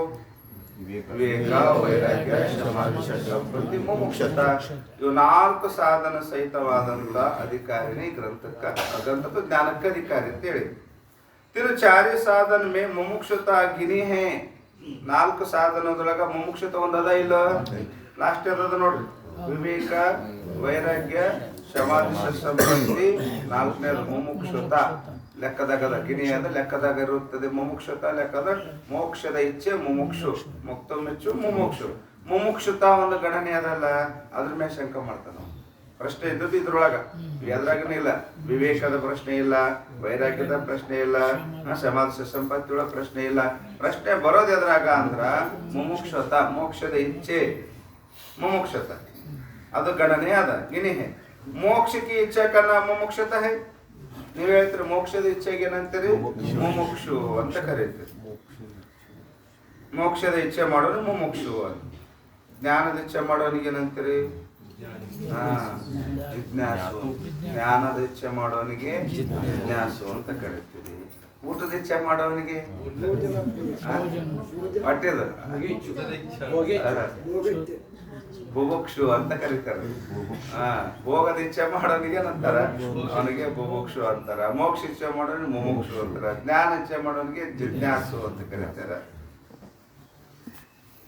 ಇಚ್ಛೆ ಮಾಡೋದಕ್ಕೆ ವಿದ್ಯಾರ್ಥಿ ಅಂತ ಕರೆಯುತ್ತಾರೆ ಕಾರಣ ಸಹಿತ ಜಗತ್ತಿಗೆ ನಿವೃತ್ತಿ ಅವರ ಬ್ರಹ್ಮಕ್ಕೆ ಪ್ರಾಪ್ತಿ ಮೋಕ್ಷಕ್ಕೆ ಮೋಕ್ಷದ ಇಚ್ಛೆಗೆ ಮುಮುಕ್ಷು ಅಂತ ಹೇಳಿರಿ ಕಾರಣ ಸಹಿತ ಜಗತ್ತದ ನಿವೃತ್ತಿ ಬ್ರಹ್ಮ ಭಾವದ ಪ್ರಾಪ್ತಿಗೆ ಏನಂದ್ರೆ ನೀವು ಮೋಕ್ಷ ಅಂತ ಹೇಳಿರಿ ತಾಕೆ ವಿಷಯ ನೋಡ್ರಿ ಮೋಕ್ಷದಲ್ಲಿ ತಾಕೆ ವಿಷಯ ಅಂದ್ರೆ ಮೋಕ್ಷದಲ್ಲಿ ಏನು ಕಾರಣ ಸಹಿತ ಜಗತ್ತದ ನಿವೃತ್ತಿ ಬ್ರಹ್ಮ ಭಾವದ ಪ್ರಾಪ್ತಿನೇ ಮೋಕ್ಷ ಅಂತ ಹೇಳಿರಲ್ಲ ಆ ಮೋಕ್ಷದಲ್ಲಿ ತಾಕೆ ವಿಷಯ ಮೋಕ್ಷದಲ್ಲಿ ಕಾರಣ ಸಹಿತ ಜಗತ್ತಿಗೆ ನಿವೃತ್ತಿ ರೂಪ ಮೋಕ್ಷಿಕ ಅಂಶ ಆ ಮೋಕ್ಷದಲ್ಲಿ ಎರಡು ಅಂಶ ಅದಾವು ಕಾರಣ ಸಹಿತ ಜಗತ್ತದ ನಿವೃತ್ತಿ ಬ್ರಹ್ಮ ಭಾವದ ಪ್ರಾಪ್ತಿ ಅಂತ ಹೇಳಿದಂತ ಮೋಕ್ಷದಲ್ಲಿ ಮೊದಲನೇ ಅಂಶ ಏನದಲ್ಲ ಕಾರಣ ಸಹಿತ ಜಗತ್ತದ ನಿವೃತ್ತಿ ಅನ್ನುವ ಅಂಶ ತಾಕು ಕೋಹು ಚಾಹೆ ನಹಿ ಅದನ್ನ ಯಾರು ಇಚ್ಛೆ ಮಾಡುವುದನ್ನೇ ಇಲ್ಲ ಕಾರಣ ಸಹಿತ ಜಗತ್ತದ ನಿವೃತ್ತಿಯ ಇಚ್ಛೆ ಯಾರು ಮಾಡುವುದಿಲ್ಲ ಅಂತ ನಾವು ಪೂರ್ವ ಪಕ್ಷ ಹೇಳ್ತಾನೆ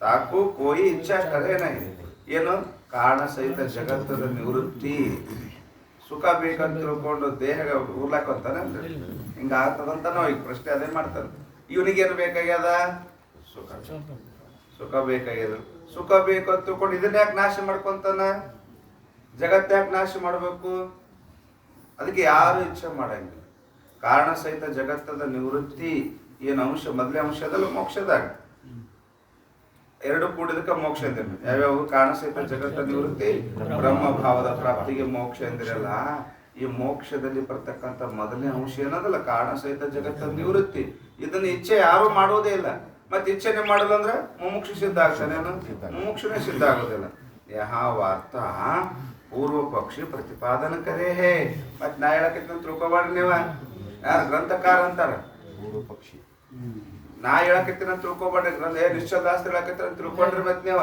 ನಿಶ್ಚಲ ಅವ್ರ ಹೇಳಕತ್ತ ಹಿಂಗ ಅವ ಪೂರ್ವ ಪಕ್ಷ ವಾರ್ತ ಈ ಮಾತನ್ನು ನಾ ಹೇಳಕತ್ತಿಲ್ಲಪ್ಪ ನಿಶ್ಚಲ ದಾಸ್ ಗ್ರಂಥಕಾರ ಅಂತಾರೆ ಈ ಮಾತ ನಾ ಹೇಳಕತ್ತಿಲ್ಲ ವಾರ್ತ ಪೂರ್ವ ಪಕ್ಷಿ ಪ್ರತಿಪಾದನ ಕರೇ ಹೇ ಅವ ಅರ್ಕತ್ ಮಾಡಕ್ ಬಂದಾನ ಇಲ್ಲಿ ನಾ ಏನು ಗ್ರಂಥ ಬರೆಯಕತ್ತೀನಿ ನಾ ಗ್ರಂಥ ಬರಿಬೇಕಂತ ಪ್ರಾರಂಭ ಮಾಡಕತ್ತೀನಲ್ಲ ನೀವು ಗ್ರಂಥ ಬರೆಯೋದು ಸಂಭವಿಸುವುದಿಲ್ಲ ಯಾಕೆ ನೀವು ಗ್ರಂಥದಲ್ಲಿ ಮೋಕ್ಷ ಹೇಳಿರಲ್ಲ ಆ ಮೋಕ್ಷದಾಗ ಮೊದಲೇ ಪದ ಬರ್ತದಲ್ಲ ಮೊದಲೇ ಅಂಶ ಯಾವುದು ಕಾರಣ ಸಹಿತ ಜಗತ್ತದ ನಿವೃತ್ತಿ ಅದನ್ನ ಯಾರು ಇಚ್ಛೆನೇ ಮಾಡೋದಿಲ್ಲ ಮತ್ತೆ ಇಚ್ಛೆ ಮಾಡಲ್ಲ ಅಂದ್ರೆ ಮುಮುಕ್ಷು ಇಲ್ಲ ಅಂದ್ರೆ ಗ್ರಂಥ ಯಾಕೆ ಬರೀತೀರಿ ಅಂತ ತಿಳ್ಕೊಂಡು ಬಂದು ಪ್ರತಿಬಂಧಕ ಮಾಡಕತ್ತೇನ ನಾನು ಹೇಳಕತ್ತಿಲ್ಲ ಮಾತು ವಾರ್ತ ಪೂರ್ವ ಪಕ್ಷಿ ಪ್ರತಿಪಾದನ ಕರೆ ಹೇ ಪೂರ್ವ ಪಕ್ಷಿ ಪ್ರತಿವಾದಿ ಪ್ರಶ್ನೆ ಮಾಡಕತ್ತೆ ನಮ್ಮ್ಯಾಗ ಕರೆ ಏನ್ ಮಾಡ್ತಾರ ನೋಡ್ರಿ ಪೂರ್ವ ಪಕ್ಷಿ ಅತ ಅಧಿಕಾರಿ ಖಂಡನ ಹೇಳ್ತಾ ಪೂರ್ವ ಪಕ್ಷಿ ಖಂಡಿಸ್ತಾಕತ್ತೆ ನಾವು ನಮ್ಗೇನು ಗ್ರಂಥದ ಕೇಳ ಅಧಿಕಾರಿ ಮುಮುಕ್ಷುನೇ ಈ ಗ್ರಂಥಕ್ಕೆ ಅಧಿಕಾರಿ ಅಂತ ಹೇಳ್ತೀವಲ್ಲ ನಾವು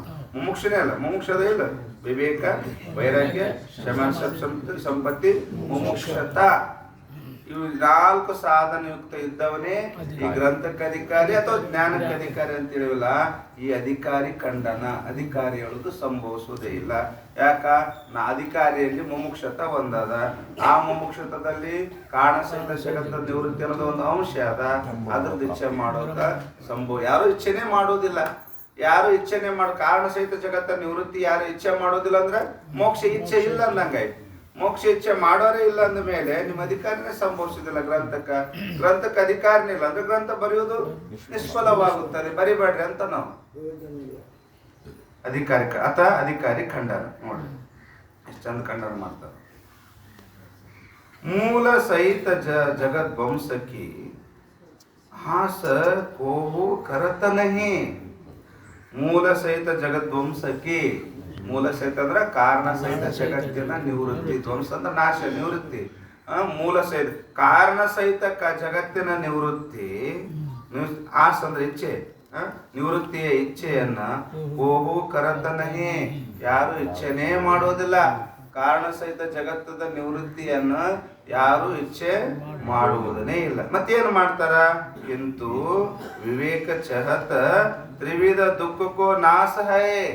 ವಿವೇಕಿ ಪುರುಷ ಇಚ್ಛೆ ಮಾಡ್ತಾನ, ಮಾಡಲ್ಲಂತ ಇಲ್ಲ, ಇಚ್ಛೆ ಮಾಡ್ತಾರ. ಎಲ್ಲರೂ ಇಚ್ಛೆ ಮಾಡ್ತಾರ. ಎದ್ರ ಇಚ್ಛೆ ಮಾಡ್ತಾರ? ಮೂರು ಪ್ರಕಾರದ ದುಃಖಗಳು ಹಾಕ್ತಾವ ನಮ್ಮ ಜೀವನದೊಳಗೆ. ನಿತ್ಯ ಜೀವನದಾಗ ಮೂರು ಪ್ರಕಾರದ ದುಃಖ ಆಗ್ತಾವ. ಆ ದುಃಖದ ನಿವೃತ್ತಿ ಇಚ್ಛೆ ಮಾಡ್ತಾರ. ಮೂರು ಪ್ರಕಾರ ದುಃಖ ಕಳ್ಕೊಳಕ್ ಇಚ್ಛೆ ಮಾಡ್ತಾರೆ. ಅದನ್ನ ಬಿಟ್ಕೊಟ್ಟು ಕಾರಣ ಸಹಿತ ಜಗತ್ತ ನಿವೃತ್ತಿ ಅದ್ರ ಇಚ್ಛೆ ಯಾರು ಮಾಡುವುದನ್ನೇ ಇಲ್ಲ. ಅದ್ರ ನೀವು ಕಾರಣ ಸಹಿತ ಜಗತ್ತ ನಿವೃತ್ತಿ ಅಂತ ಮೋಕ್ಷದ ಅಂಶ ಹೇಳ್ತಿರಲ್ಲ, ಅದನ್ನ ಯಾರು ಇಚ್ಛೆನೇ ಮಾಡುವುದಿಲ್ಲ. ಮತ್ತೇನ್ ಮಾಡ್ತಾರ? ಮೂರು ಪ್ರಕಾರದ ದುಃಖದ ನಿವೃತ್ತಿಯನ್ನೇ ಎಲ್ಲರೂ ಬಯಸುತ್ತಾರೆ. ಟೀಕಾದಾಗ ಅದನ್ನೇ ವಿಸ್ತಾರವಾಗಿ ಹೇಳ್ತಾರೆ. ಮೂಲ ಅವಿದ್ಯಾ ಸಹಿತ ಜೋ ಜಗತ್ತಕ್ಕ ಧ್ವಂಸ. ಕಾರಣ ಅಂದ್ರೆ ಏನು? ಜಗತ್ತು, ಜಗತ್ತು ಕಾರ್ಯ. ಈ ಜಗತ್ ರೂಪ ಕಾರ್ಯಕ್ಕೆ ಕಾರಣ ಯಾವುದು? ಮೂಲ ವಿದ್ಯೆ. ಮೂಲ ವಿದ್ಯೆ ಅಜ್ಞಾನ ಅಂತೀವಲ್ಲ, ಅದಕ್ಕೆ ಅವ್ರಂತಾರ ಮೂಲ ಅವಿದ್ಯಾ ಸಹಿತ ಜಗತ್ಕ ಧ್ವಂಸಕಯೇ ನಿವೃತ್ತಿ. ಧ್ವಂಸ ಅಂದ್ರೆ ಇಲ್ಲಿ ನಿವೃತ್ತಿ, ನಾಶ. ಸಾಕಿ ಆಸ ಕೈಯೇ ಇಚ್ಛಾ. ಆಸ ದ್ವಾದಾಗ ಆಸ ಅಂತ ಬಂದದಲ್ಲ, ಆಸ ಮತ್ತೆ ನೀರಿ ಮ್ಯಾಗಿರ್ತಲ್ಲ, ಅದು ಕಂದಿರಿ ಅಂತಾರ. ಶಬ್ದ ನೀರಿ ಮ್ಯಾಗಿರ್ತಲ್ಲ, ನೀವೇನಂತಾರ ಅದಕ್ಕೆ? ಆಸೆ ಅಂತಾರಲ್ಲ ಅದಕ್ಕೆ. ಆಸೆ ಅಂತಾರೆ, ಕೆಲವು ಕಡೆ ಆಸೆ ಅಂತಾರ ಅದಕ್ಕೆ. ಮತ್ತೆ ಆಸ ಅಂದ್ರೆ ಅಂತ ತಿಳ್ಕೊಬಿಡ್ರ ಬಾ. ಮತ್ತೆ ಅದಕ್ಕೆ ಆಸ ಕೈಯೇ ಇಚ್ಛೆ. ದುಹಾದಾಗ ಆಸ ಅಂತ ಬಂದದಲ್ಲ, ಆಸದ ಮತ್ತೆ ನೀರಿ ಮ್ಯಾಗಿದ್ದದ ಪಾಚೆ ಅಂತ ತಿಳ್ಕೊಬಾಡ್ರಿ. ಇಲ್ಲಿ ಏನಂತಾರ ಅವರು? ಇಚ್ಛೆ, ಆಸ ಕೈ. ಅದಕ್ಕೆ ಆ ಟೀಕಾದೊಳಗ ಆ ದುಹಾದಂದೇನೆ ಶಬ್ದಗಳನ್ನ ಅರ್ಥ ಹೇಳ್ತಾರ, ಬಿಡಿಸಿ ಹೇಳ್ತಾರ. ಆಸ ಕೈಯೇ ಇಚ್ಛೆ. ಅದಕ್ಕೆ ಅಂತಾರೆ ಧ್ವಂಸ ಅಂದ್ರೆ ನಿವೃತ್ತಿ. ತಾಕಿ ಆಸ ಕೈ, ಆಸ ಅಂದ್ರೆ ಇಲ್ಲಿ ಇಚ್ಛಾ. ಕೋಹು ಪುರುಷ ಕರೆ ನಹಿ. ಯಾರು ಕೂಡ ಕಾರ್ಯ ಅವಿದ್ಯೆ ಸಹಿತವಾದಂತ ಜಗತ್ತಿನ ನಿವೃತ್ತಿ ಇಚ್ಛೆ ಯಾರು ಮಾಡುವುದನ್ನೇ ಇಲ್ಲ. ಮತ್ತೇನು ಮಾಡ್ತಾರೆ? ಕಿಂತು ಕೈಯೇ ಕಹಾ ಕರೆ ಹೇ. ಕಿಂತು ಅಂದ್ರೆ ಏನು ಮಾಡ್ತಾರ? ಕಹಾ ಕರೆ ಅಲ್ರಿ. ಅವಿದ್ಯೆ ಕಾರಣ ಸಹಿತ ಜಗತ್ತಿನ ನಿವೃತ್ತಿ ಇಚ್ಛೆ ಮಾಡಂಗಿಲ್ಲ ಅಂದ್ರೆ ಏನು ಮಾಡ್ತಾರ? ಏನು ಮಾಡ್ತಾರ ಅಂತ ಕೇಳ್ತಾರ ನಾವು. ಕಹಾ ಕರೆ ಹೇ, ಏನು ಮಾಡ್ತಾರ? ತೀನಿ ಪ್ರಕಾರಕ್ಕೆ ಜೆ ದುಃಖ ಹೇ ತಿನ್ಕಾ ನಾಶ ವಿವೇಕಿ ಪುರುಷ ಛಾಯೆ ಹೇ. ದಿನನಿತ್ಯ ಮೂರು ಪ್ರಕಾರವಾದಂತ ದುಃಖಗಳು ಆಗುತ್ತವೆ ಪ್ರತಿಯೊಬ್ಬ ವ್ಯಕ್ತಿಗೆ ಮೂರು ಪ್ರಕಾರವಾದ ದುಃಖ ಆಗ್ತವು. ಆ ದುಃಖಗಳನ್ನು ಕಳ್ಕೊಳಕ್ ಇಚ್ಛೆ ಮಾಡ್ತಾರೆ. ಮೂರು ಪ್ರಕಾರ ದುಃಖ ಕಳ್ಕೊಳಕ್ ಇಚ್ಛೆ ಮಾಡ್ತಾರೆ. ಅದನ್ನು ಬಿಟ್ಟುಕೊಟ್ಟು ಕಾರಣ ಸಹಿತ ಜಗತ್ತ ನಿವೃತ್ತಿ ಇಚ್ಛೆ ಯಾರು ಮಾಡುವುದನ್ನೇ ಇಲ್ಲ. ಯಾಕ ಯಹ ಅಭಿಪ್ರಾಯ ಅದನ್ನ ವಿಸ್ತಾರವಾಗಿ ಬಿಡಿಸಿ ಹೇಳ್ತಾರೆ. ಮೂರು ಪ್ರಕಾರ ದುಃಖ ಅಂದ್ರೆ ಯಾವ ನಮ್ಗೆ ಗೊತ್ತೇ ಇಲ್ಲ. ಅನುಭವಿಸ್ತೀವಿ, ಕರೆ ದಿನನಿತ್ಯ ಅನುಭವಿಸ್ತೀವಿ. ಇದಕ್ಕನೇ ದುಃಖ, ಇದೇ ಇದ್ರ ದುಃಖ ಅಂತ ಗೊತ್ತಿಲ್ಲ. ಮೂರು ಪ್ರಕಾರ ದುಃಖ ಇಚ್ಛೆ ಕಳ್ಕೊಳಕ್ ಇಚ್ಛೆ ಮಾಡುತ್ತಾರೆ ಅಂದ್ರಲ್ಲ, ಮೂರು ಪ್ರಕಾರ ದುಃಖ ಯಾವುವು ಅದನ್ನೆಲ್ಲ ವಿಸ್ತಾರವಾಗಿ ನಿರೂಪಣೆ ಮಾಡ್ತಾರೆ. ಯಾಕ ಯಹ ಅಭಿಪ್ರಾಯ. ಏನ್ ಅಭಿಪ್ರಾಯ? ದುಃಖ ತೀನಿ ಪ್ರಕಾರಕ್ಕೆ. ದುಃಖ ಎಷ್ಟು ಪ್ರಕಾರ ಅದವು? ಮೂರು ಪ್ರಕಾರವಾದಂತ ದುಃಖಗಳು ಇರುತ್ತವೆ. ಏಕ ತೋ ಆಧ್ಯಾತ್ಮಿಕ ದುಃಖ ಹೇ. ಮೊದಲೇ ದುಃಖ ಯಾವುದು? ಆಧ್ಯಾತ್ಮಿಕ ದುಃಖ ಇರುತ್ತದೆ. दूसरा अधिभूत दुख है, ಎರಡನೇದು अधिभूत दुख ಇರುತ್ತದೆ. और तीसरा अधिदैव दुख है. ಇರೋದೇ ಮೂರು ಪ್ರಕಾರ. ನಮಗೆ ತೋರದೇ ಮೂರು ಪ್ರಕಾರ. ಒಂದು ಆಧ್ಯಾತ್ಮಿಕ ದುಃಖರಾಗಬೇಕು, ಅಧಿಭೂತ ದುಃಖರಾಗಬೇಕು, ಅಧಿದೈವಿಕ ದುಃಖರಾಗಬೇಕು. ಇದಕ್ಕೆ ತ್ರಿತಾಪಗಳು ಅಂತ ಕರೀತಾರೆ. ಇದಕ್ಕೆ ತ್ರಿತಾಪ, ಮೂರು ಪ್ರಕಾರ ದುಃಖಕ್ಕೆ ತ್ರಿತಾಪ ಅಂತ. ಆಧ್ಯಾತ್ಮಿಕ ದುಃಖ, ಅಧಿಭೂತ ದುಃಖ, ಅಧಿದೈವಿಕ ದುಃಖ ಅಂತ ತಿಳ್ಕೊಂಡು ದುಃಖ ಮೂರು ಪ್ರಕಾರವಾಗಿರುತ್ತದೆ. ಹಂಗಂದ್ರೆ ಏನು? ಡೆಫಿನಿಷನ್ ಕೊಡ್ತಾನ. ಒಂದೇ ನೋಡಿ, ಆಧ್ಯಾತ್ಮಿಕ ದುಃಖ ಅಂದ್ರೆ ಏನೋ ಅವರ ವ್ಯಾಖ್ಯಾನ ಮಾಡ್ತಾನ. ರೋಗ ಕ್ಷುಧಾದಿಕಂತೆ ಜೋ ದುಃಖ ಹೋವೆ ಸೊ ಆಧ್ಯಾತ್ಮಿಕ ದುಃಖ ಕೈಯೇ ಹೇ. ರೋಗ, ಹಸಿವು, ನೀರಡಿಕೆ ಇವುಗಳಿಂದ ಏನಾಗ್ತದ ದುಃಖ? ರೋಗದ ದೇಹಕ್ಕಾಗ್ತಕ್ಕಂಥ ರೋಗದಿಂದ, ಒಳಗಿನ ದೇಹಕ್ಕಾಗ್ತಕ್ಕಂಥ ಹಸಿವು ದೃಶ್ಯಗಳಿಂದ ಏನು ದುಃಖ ಆಗ್ತದಲ್ಲ, ಆ ದುಃಖಕ್ಕೆ ಏನಂತಾರ ಅವರು? ಆಧ್ಯಾತ್ಮಿಕ ದುಃಖ ಅಂತ ಕರೀತಾರೆ. ಅದಕ್ಕೆ ಟಿಪ್ಪಣಿಯೊಳಗೆ ಅಧ್ಯಾತ್ಮ ಅಂದ್ರೇನು, ಆಧ್ಯಾತ್ಮಿಕ ದುಃಖ ಅಂದ್ರೇನು ಅವರು ವ್ಯಾಖ್ಯಾನ ಮಾಡಿಬಿಟ್ರು ಅದಕ್ಕೆ ಟಿಪ್ಪಣಿ ಒಳಗೆ.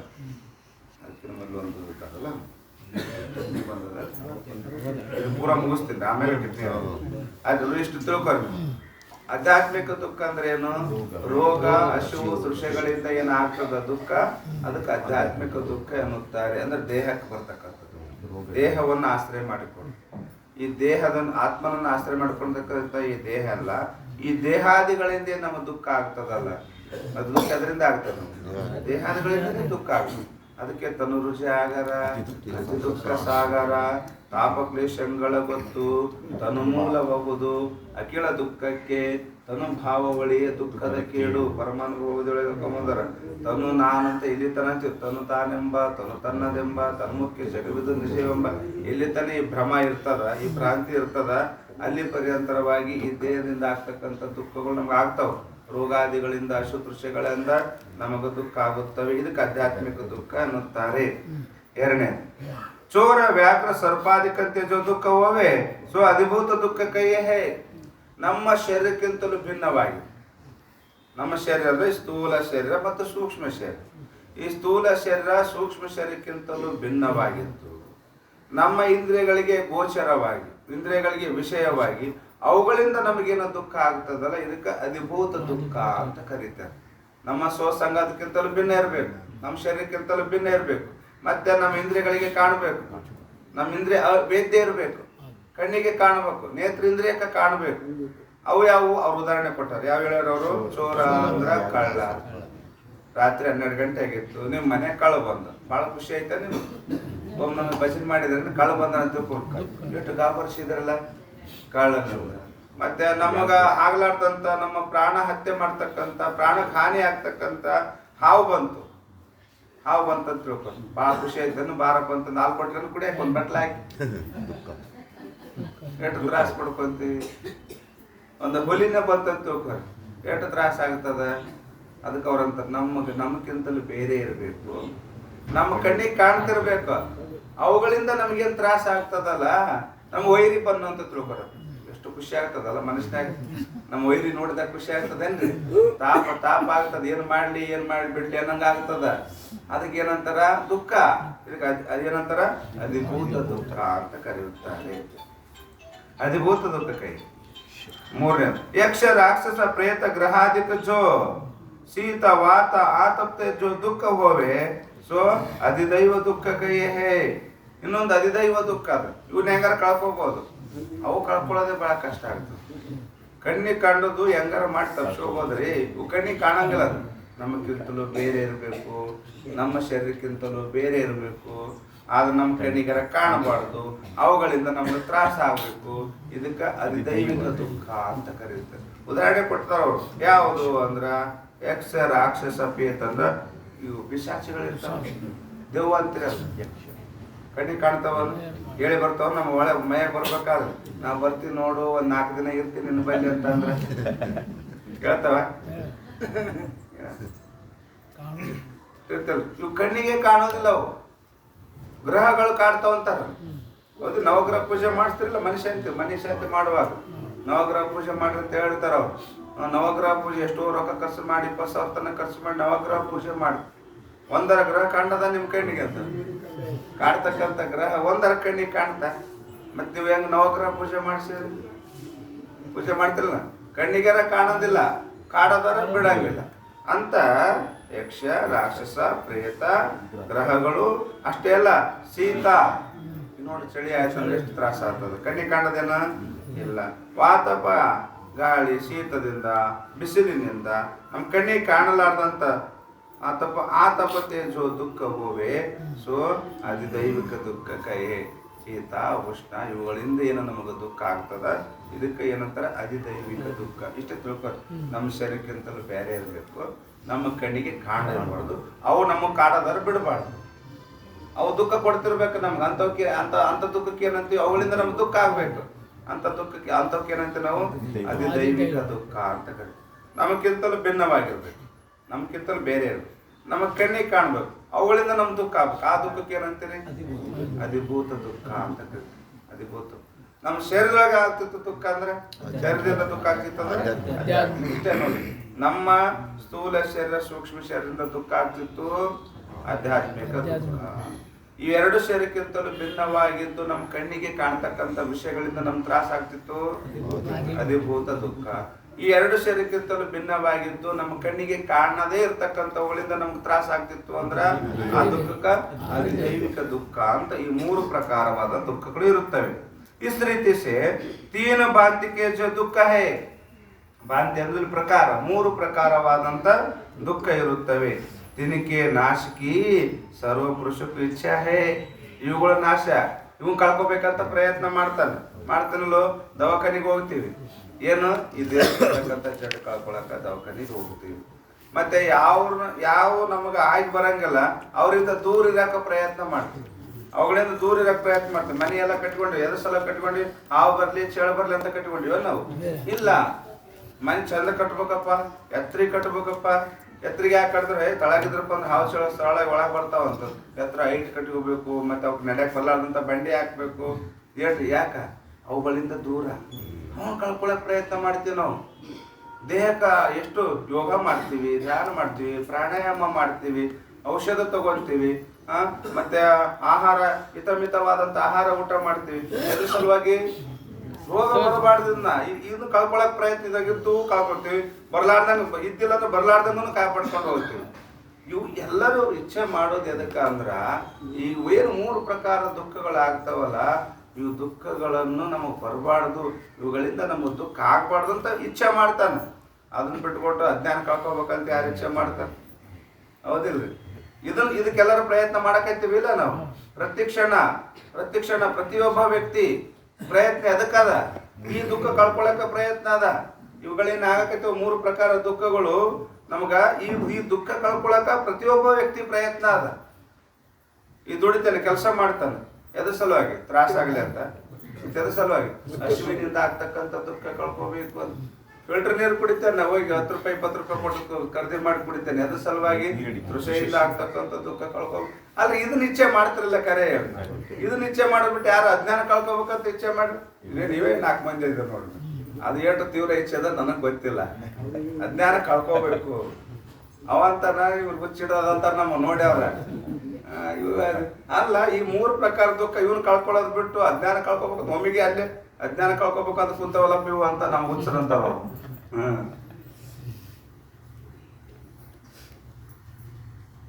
ತಿನ್ನಕ್ಕೆ ನಾಶಕ್ಕೆ ಸರ್ವಪುರುಷಕ್ಕೆ ಇಚ್ಛೆ ಹೇ, ದುಃಖ ಸೇ ಭಿನ್ನ. ಇದು ಬಂದು ತಿಳ್ಕೊರಿ, ಇದು ಯಾರ ಮಾತು? ಪೂರ್ವ ಪಕ್ಷ ಮಾತು. ನಮಗ್ ಆಗ್ಲಾರ್ದವ್ರ ಮಾತು ಇದ. ಆಗ್ಲಾರ್ದವ್ರ ಮಾತು ತಲೆಗೆ ಇಟ್ಕೋಬಾರ್ದ. ನಮಗ್ ಆಗ್ಲಾರ್ದವ್ರ ಮಾತು ತಲೆಗೆ ಇಟ್ಕೊಂಡ್ವಿ ಅಂದ್ರೆ ಆಯ್ತು, ನಾವು ತೆಗಿಗೆ ಬೀಳ್ತೀವಿ. ನಾವು ನಮಗೆ ಯಾರು ಹಿತ ಅದಾರ, ನಮ್ಗೆ ಯಾರು ಹಿತೈಷಿಗಳದಾರ, ಹಿತೈಷಿಗಳ ಮಾತು ಗ್ರಹಣ ಮಾಡ್ಬೇಕು, ತಲೆಗಿಟ್ಕೋಬೇಕು, ಚಿಂತನೆ ಮಾಡ್ಬೇಕು. ಅದನ್ನ ಬಿಟ್ಕೊಟ್ಟು ನಮ್ಗೆ ಆಗ್ಲಾರ್ದವ್ರು ಯಾವಾಗ ಇವ್ರಿಗೆ ತೆಗಿಗೆ ಹಾಕಿದಂತ ವಿಚಾರ ಮಾಡ್ತಕ್ಕಂಥವ್ರಿಗೆ ಒಂದೊಂದು ಮಾತು ತೆಗೆದುಕೊಂಡು ವಿಚಾರ ಮಾಡಿದ್ರ ತೆಗಿಗೆ ಬೀಳ್ತೀವಿ. ಮತ್ತೆ ನಮ್ಗೆ ಮೊದ್ಲೇ ತಿಳ್ಕೊರಿ, ಇದು ಯಾರು ಹೇಳಕತ್ತಾರ ಮಾತು? ಪೂರ್ವ ಪಕ್ಷಿ. ನಮ್ಗೆ ಆಗಂಗಿಲ್ಲ. दुख से भिन्न जो पदार्थ है तिनके नाश की विवेकी पुरुष इच्छा करे नहीं. ದುಃಖ ಸೇ ಭಿನ್ನ. ಯಾವುದರಿಂದ ನಮ್ಗೆ ದುಃಖನೇ ಆಗೋದಿಲ್ಲ, ಅದನ್ನ ಕಳ್ಕೊಳಕ್ ಯಾಕೆ ಪ್ರಯತ್ನ ಮಾಡ್ತಾನೆ? ನಮ್ಗೆ ಯಾವುದರಿಂದ ನಮ್ಗೆ ದುಃಖ ಆಗಂಗಿಲ್ಲ, ಅದನ್ನ ಕಳ್ಕೊಳಕ್ ಯಾಕೆ ಪ್ರಯತ್ನ ಮಾಡ್ತಾನೆ ಹೇಳ್ರಿ? ಯಾವುದರಿಂದ ದುಃಖ ಆಗ್ತದೆ ಅದನ್ನ ಕಳ್ಕೊಳಕ್ ಪ್ರಯತ್ನ ಮಾಡ್ತಾನೆ. ಯಾವುದರಿಂದ ನಮಗೆ ತ್ರಾಸ ಆಗ್ತದೋ, ದುಃಖ ಆಗ್ತದೋ ಅದನ್ನ ಕಳ್ಕೊಳಕ್ ಪ್ರಯತ್ನ ಮಾಡ್ತಾನೆ. ಅದು ದುಃಖಕ್ಕೆ ಕಾರಣನೇ ಇಲ್ಲ, ಅದನ್ನ ಯಾಕೆ ಕಳ್ಕೊಳಕ್ ಪ್ರಯತ್ನ ಮಾಡ್ತಾನವ? ಯಾತೆ ಅಜ್ಞಾನ ಸಹಿತ ಸಕಲ ಜಗತ್ತಿಗೆ ನಿವೃತ್ತಿಗೆ ಕಾಹುಂಕು ಇಚ್ಛಾ ಬನೇ ನಹಿ. ಆದ್ದರಿಂದ ಅಜ್ಞಾನ ಸಹಿತ ಸಕಲ ಜಗತ್ತದ ನಿವೃತ್ತಿ ಇಚ್ಛೆ ಮಾಡೋದು ಯಾವೊಬ್ಬನು ಅಧಿಕಾರಿ ಸಂಭವಿಸಿದ್ರು ಒಬ್ರಿಲ್ಲ. ಒಬ್ರಿಗೆ ಎಲ್ಲರೂ ಏನ್ ಮಾಡ್ತಾರ? ಮೂರು ಪ್ರಕಾರ ದುಃಖ ಕಳ್ಕೋಬೇಕಂತ ಇಚ್ಛೆ ಮಾಡ್ತಾರೆ ವಿನ ಕಾರಣ ಸಹಿತ ಜಗತ್ತಿನ ನಿವೃತ್ತಿ ಇಚ್ಛೆ ಮಾಡ್ಕೊಳ್ಳೋದು ಸಂಭವಿಸೋದಿಲ್ಲ ಅಂತ ಹೇಳಿದ್ರು ಪೂರ್ವ ಪಕ್ಷಿ ಹೇಳಿ. ಇದಕ್ಕೊಂದು 61 ಟಿಪ್ಪಣಿ ಒಂದು ಬಂದದ.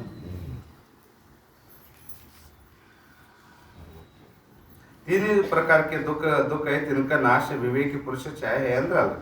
ಮೂರು ಪ್ರಕಾರವಾದಂತ ದುಃಖ ಅದವು. ಆ ಮೂರು ಪ್ರಕಾರ ದುಃಖವನ್ನು ಕಳ್ಕೊಳ್ಳಕ ವಿವೇಕಿ ಪುರುಷ ಪ್ರಯತ್ನ ಮಾಡ್ತಾನ. ಅದನ್ನ ಬಿಟ್ಟುಕೊಟ್ಟು ಕಾರಣ ಸಹಿತ ಜಗತ್ತ ನಿವೃತ್ತಿ ಅಂದ್ರೆ ಅಜ್ಞಾನವನ್ನು ಕಳ್ಕೊಳಕ್ ಯಾಕೆ ಪ್ರಯತ್ನ ಮಾಡ್ತಾನ? ಮಾಡೋದಿಲ್ಲ ಅಂದ್ರಲ್ಲ.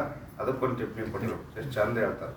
61ನೇ ಟಿಪ್ಪಣಿ. ಆ ಶಂಕಕ್ಕೆ ಉತ್ತೇಜನ ಕೊಡ್ತಾರೆ, ಪ್ರೋತ್ಸಾಹ ಕೊಡ್ತಾರೆ ಪಂಡಿತ್ ಪ್ರತಾಪ್ಜಿ ಅವರು. ಏನು ಪೂರ್ವ ಪಕ್ಷಿ ಏನು ಶಂಕ ಮಾಡಕತ್ತೇನಲ್ಲ, ಆ ಪೂರ್ವ ಪಕ್ಷಿ ಶಂಕಕ್ಕೆ ಮತ್ತೆ ಉತ್ಸಾಹ ಕೊಡ್ತಾರೆ, ಪ್ರೋತ್ಸಾಹ ಕೊಡ್ತಾರೆ. ಏನು ಕೊಡ್ತಾನೆ ನೋಡಿ ಎಷ್ಟು ಚಂದ ಕೊಡ್ತಾರೆ. ಜೈಸ್ ಹೇಗೆ ಅಂದರೆ ಪುರುಷ ಇದು 61ನೇ ಟಿಪ್ಪಣಿ ನೋಡಿ, ಟಿಪ್ಪಣಿ ಸಂಖ್ಯೆ 61. जैसे पुरुष भिक्षुकों के भय से अन्न के त्याग को इच्छता नहीं. ಒಂದು ಉದಾಹರಣೆ ಹೇಳ್ತಾರ ನೋಡ್ರಿ, ಭಿಕ್ಷುಕರು ಮನೆಗೆ ಬರ್ತಾರಂತ ತಿಳ್ಕೊಂಡು ಅಡಿಗೆ ಮಾಡೋದು ಬಿಡ್ತಾರೆ ಏನು ಅಂತಾರ ಪ್ರಶ್ನೆ ಮಾಡಿ. ಭಿಕ್ಷುಕರು ಬರ್ತಾರಂತ ತಿಳ್ಕೊಂಡು ಅಡಿಗೆ ಮಾಡೋದು ಬಿಡ್ತಾರೆ? ಭಿಕ್ಷುಕರು ಬರ್ತಾರಂತ ಅಡಿಗೆ ಮಾಡೋದು ಬಿಡಂಗಿಲ್ಲ. ಒಂದು ಮಾತು ಹೌದು. ಯುವಕಕ್ಕೆ ಬಯಸೆ ವಸ್ತ್ರಕ್ಕೆ ತ್ಯಾಗಕ್ಕೂ ಇಚ್ಛತಾ ನಹಿ. ಇವಾಗ ತಗಣಿ ಅಂತ ಇರ್ತಾವ, ಬಟ್ಟೆ ತಗಣಿ ಆ ತಗಣಿ ಆಗ್ತಾವ ಅಂತ ತಿಳ್ಕೊಂಡು ಬಟ್ಟೆ ಉಡೋದು ಬಿಡ್ತಾರೆ ಏನು?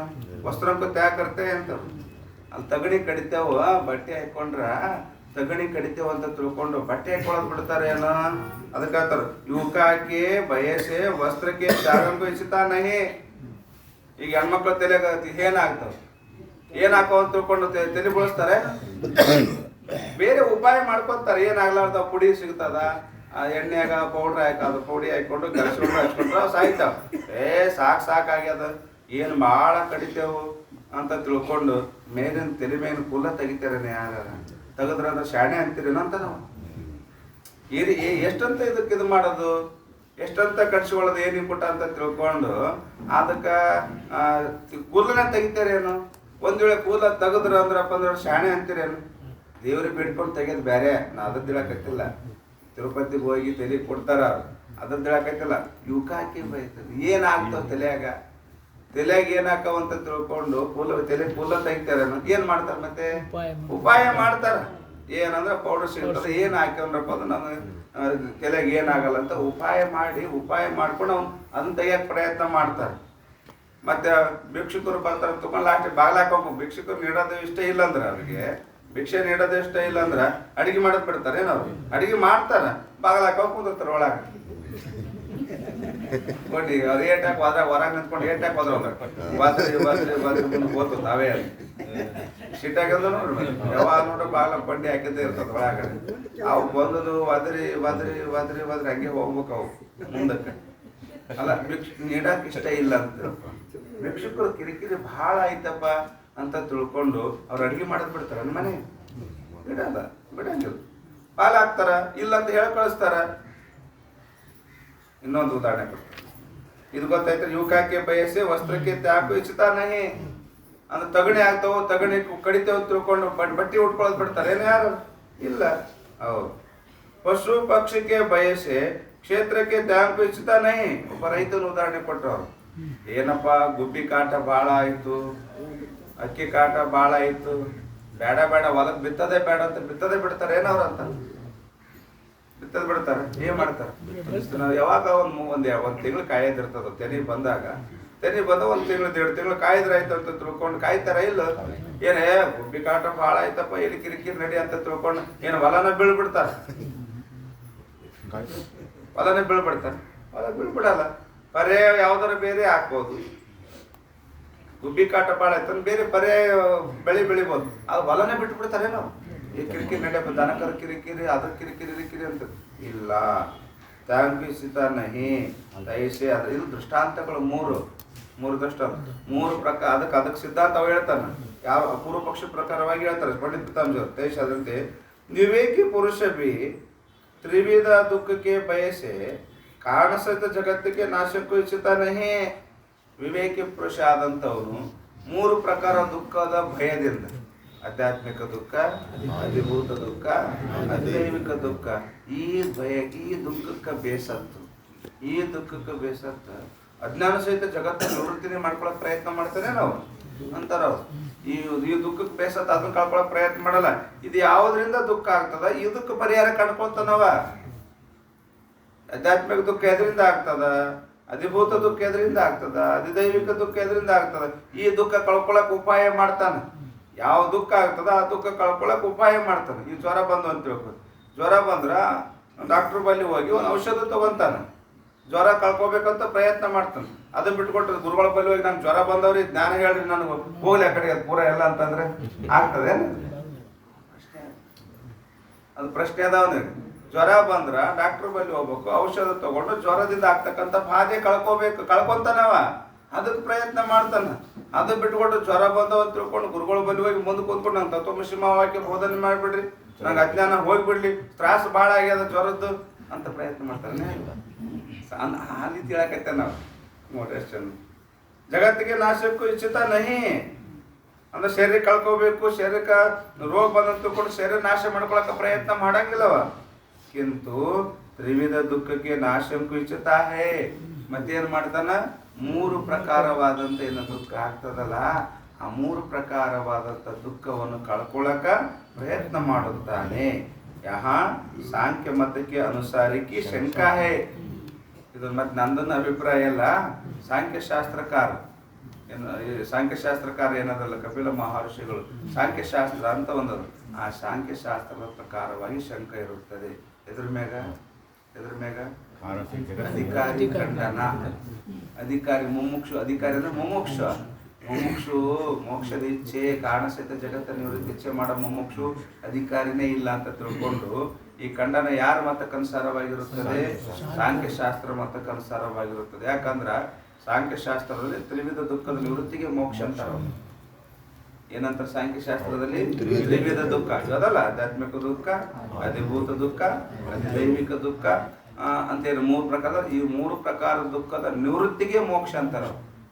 ಆ ಸಾಂಖ್ಯಶಾಸ್ತ್ರ ಪ್ರಕಾರವಾಗಿ ನಮ್ಮ ಈಗ ಶಾಸ್ತ್ರದಲ್ಲಿರ್ತಕ್ಕಂಥ ಅಧಿಕಾರಿ ಏನದಲ್ಲ, ಆ ಅಧಿಕಾರಿಯನ್ನು ಖಂಡನೆ ಮಾಡ್ತಾ ಇದ್ದಾರೆ.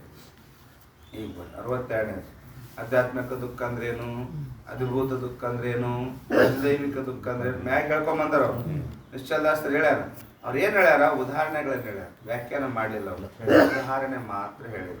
ರೋಗಾದಿಗಳಿಂದ ಆಗ್ತಕ್ಕಂಥ ದುಃಖ ಆಧ್ಯಾತ್ಮಿಕ ದುಃಖ, ರೋಗ ಶಿವ ದೋಷಗಳಿಂದ ಆಗ್ತಕ್ಕಂಥ ದುಃಖಕ್ಕೆ ಆಧ್ಯಾತ್ಮಿಕ ದುಃಖ ಅಂದ್ರು. ಚೋರ ವ್ಯಾಘ್ರ ಇವುಗಳಿಂದ ವೈರಿ ಇವುಗಳಿಂದ ಆಗ್ತಕ್ಕಂಥ ದುಃಖಕ್ಕೆ ಅಧಿಭೂತ ದುಃಖ ಅಂತ ಕರೀತಾರೆ. ಯಕ್ಷ ರಾಕ್ಷಸ ಪ್ರೇತ ಭೂತ ಗ್ರಹ ಆತಪ ಶೀತ ಇವುಗಳಿಂದ ಆಗ್ತಕ್ಕಂಥ ದುಃಖಕ್ಕೆ ಅಧಿದೈವಿಕ ದುಃಖ. ಬರೀ ಸುಮ್ಮ ಉದಾಹರಣೆ ಹೇಳಿದ್ರೆ ಇವುಗಳಿಂದ ಆಗ್ತಕ್ಕಂಥ ದುಃಖಕ್ಕೆ ಇದು ಅನ್ಬೇಕು, ಇದು ಅನ್ಬೇಕಂತ. ಆದರೆ ಪಂಡಿತ್ ಪಿತಾಂಶ ಅವ್ರು ಏನು ಮಾಡ್ತಾ ಇದ್ದಾರೆ? ವ್ಯಾಖ್ಯಾನ ಮಾಡ್ತಾ ಇದ್ದಾರೆ. ಆಧ್ಯಾತ್ಮಿಕ ದುಃಖ ಅಂದ್ರೇನು, ಅಧಿಭೂತ ದುಃಖ ಅಂದ್ರೇನು, ಅಧಿದೈವಿಕ ದುಃಖ ಅಂದ್ರೇನು. ಯಾಕಂದ್ರೆ ಅವ್ರು ಹೇಳಿದ ಮಾತ್ರ ಉದಾಹರಣೆಗಳಿಂದ ಆಗ್ತಕ್ಕಂಥ ದುಃಖ ಮಾತ್ರ ಅಧ್ಯಾತ್ಮ ಅಧಿಭೂತ ಅಧಿದೈವ ಅಲ್ಲ.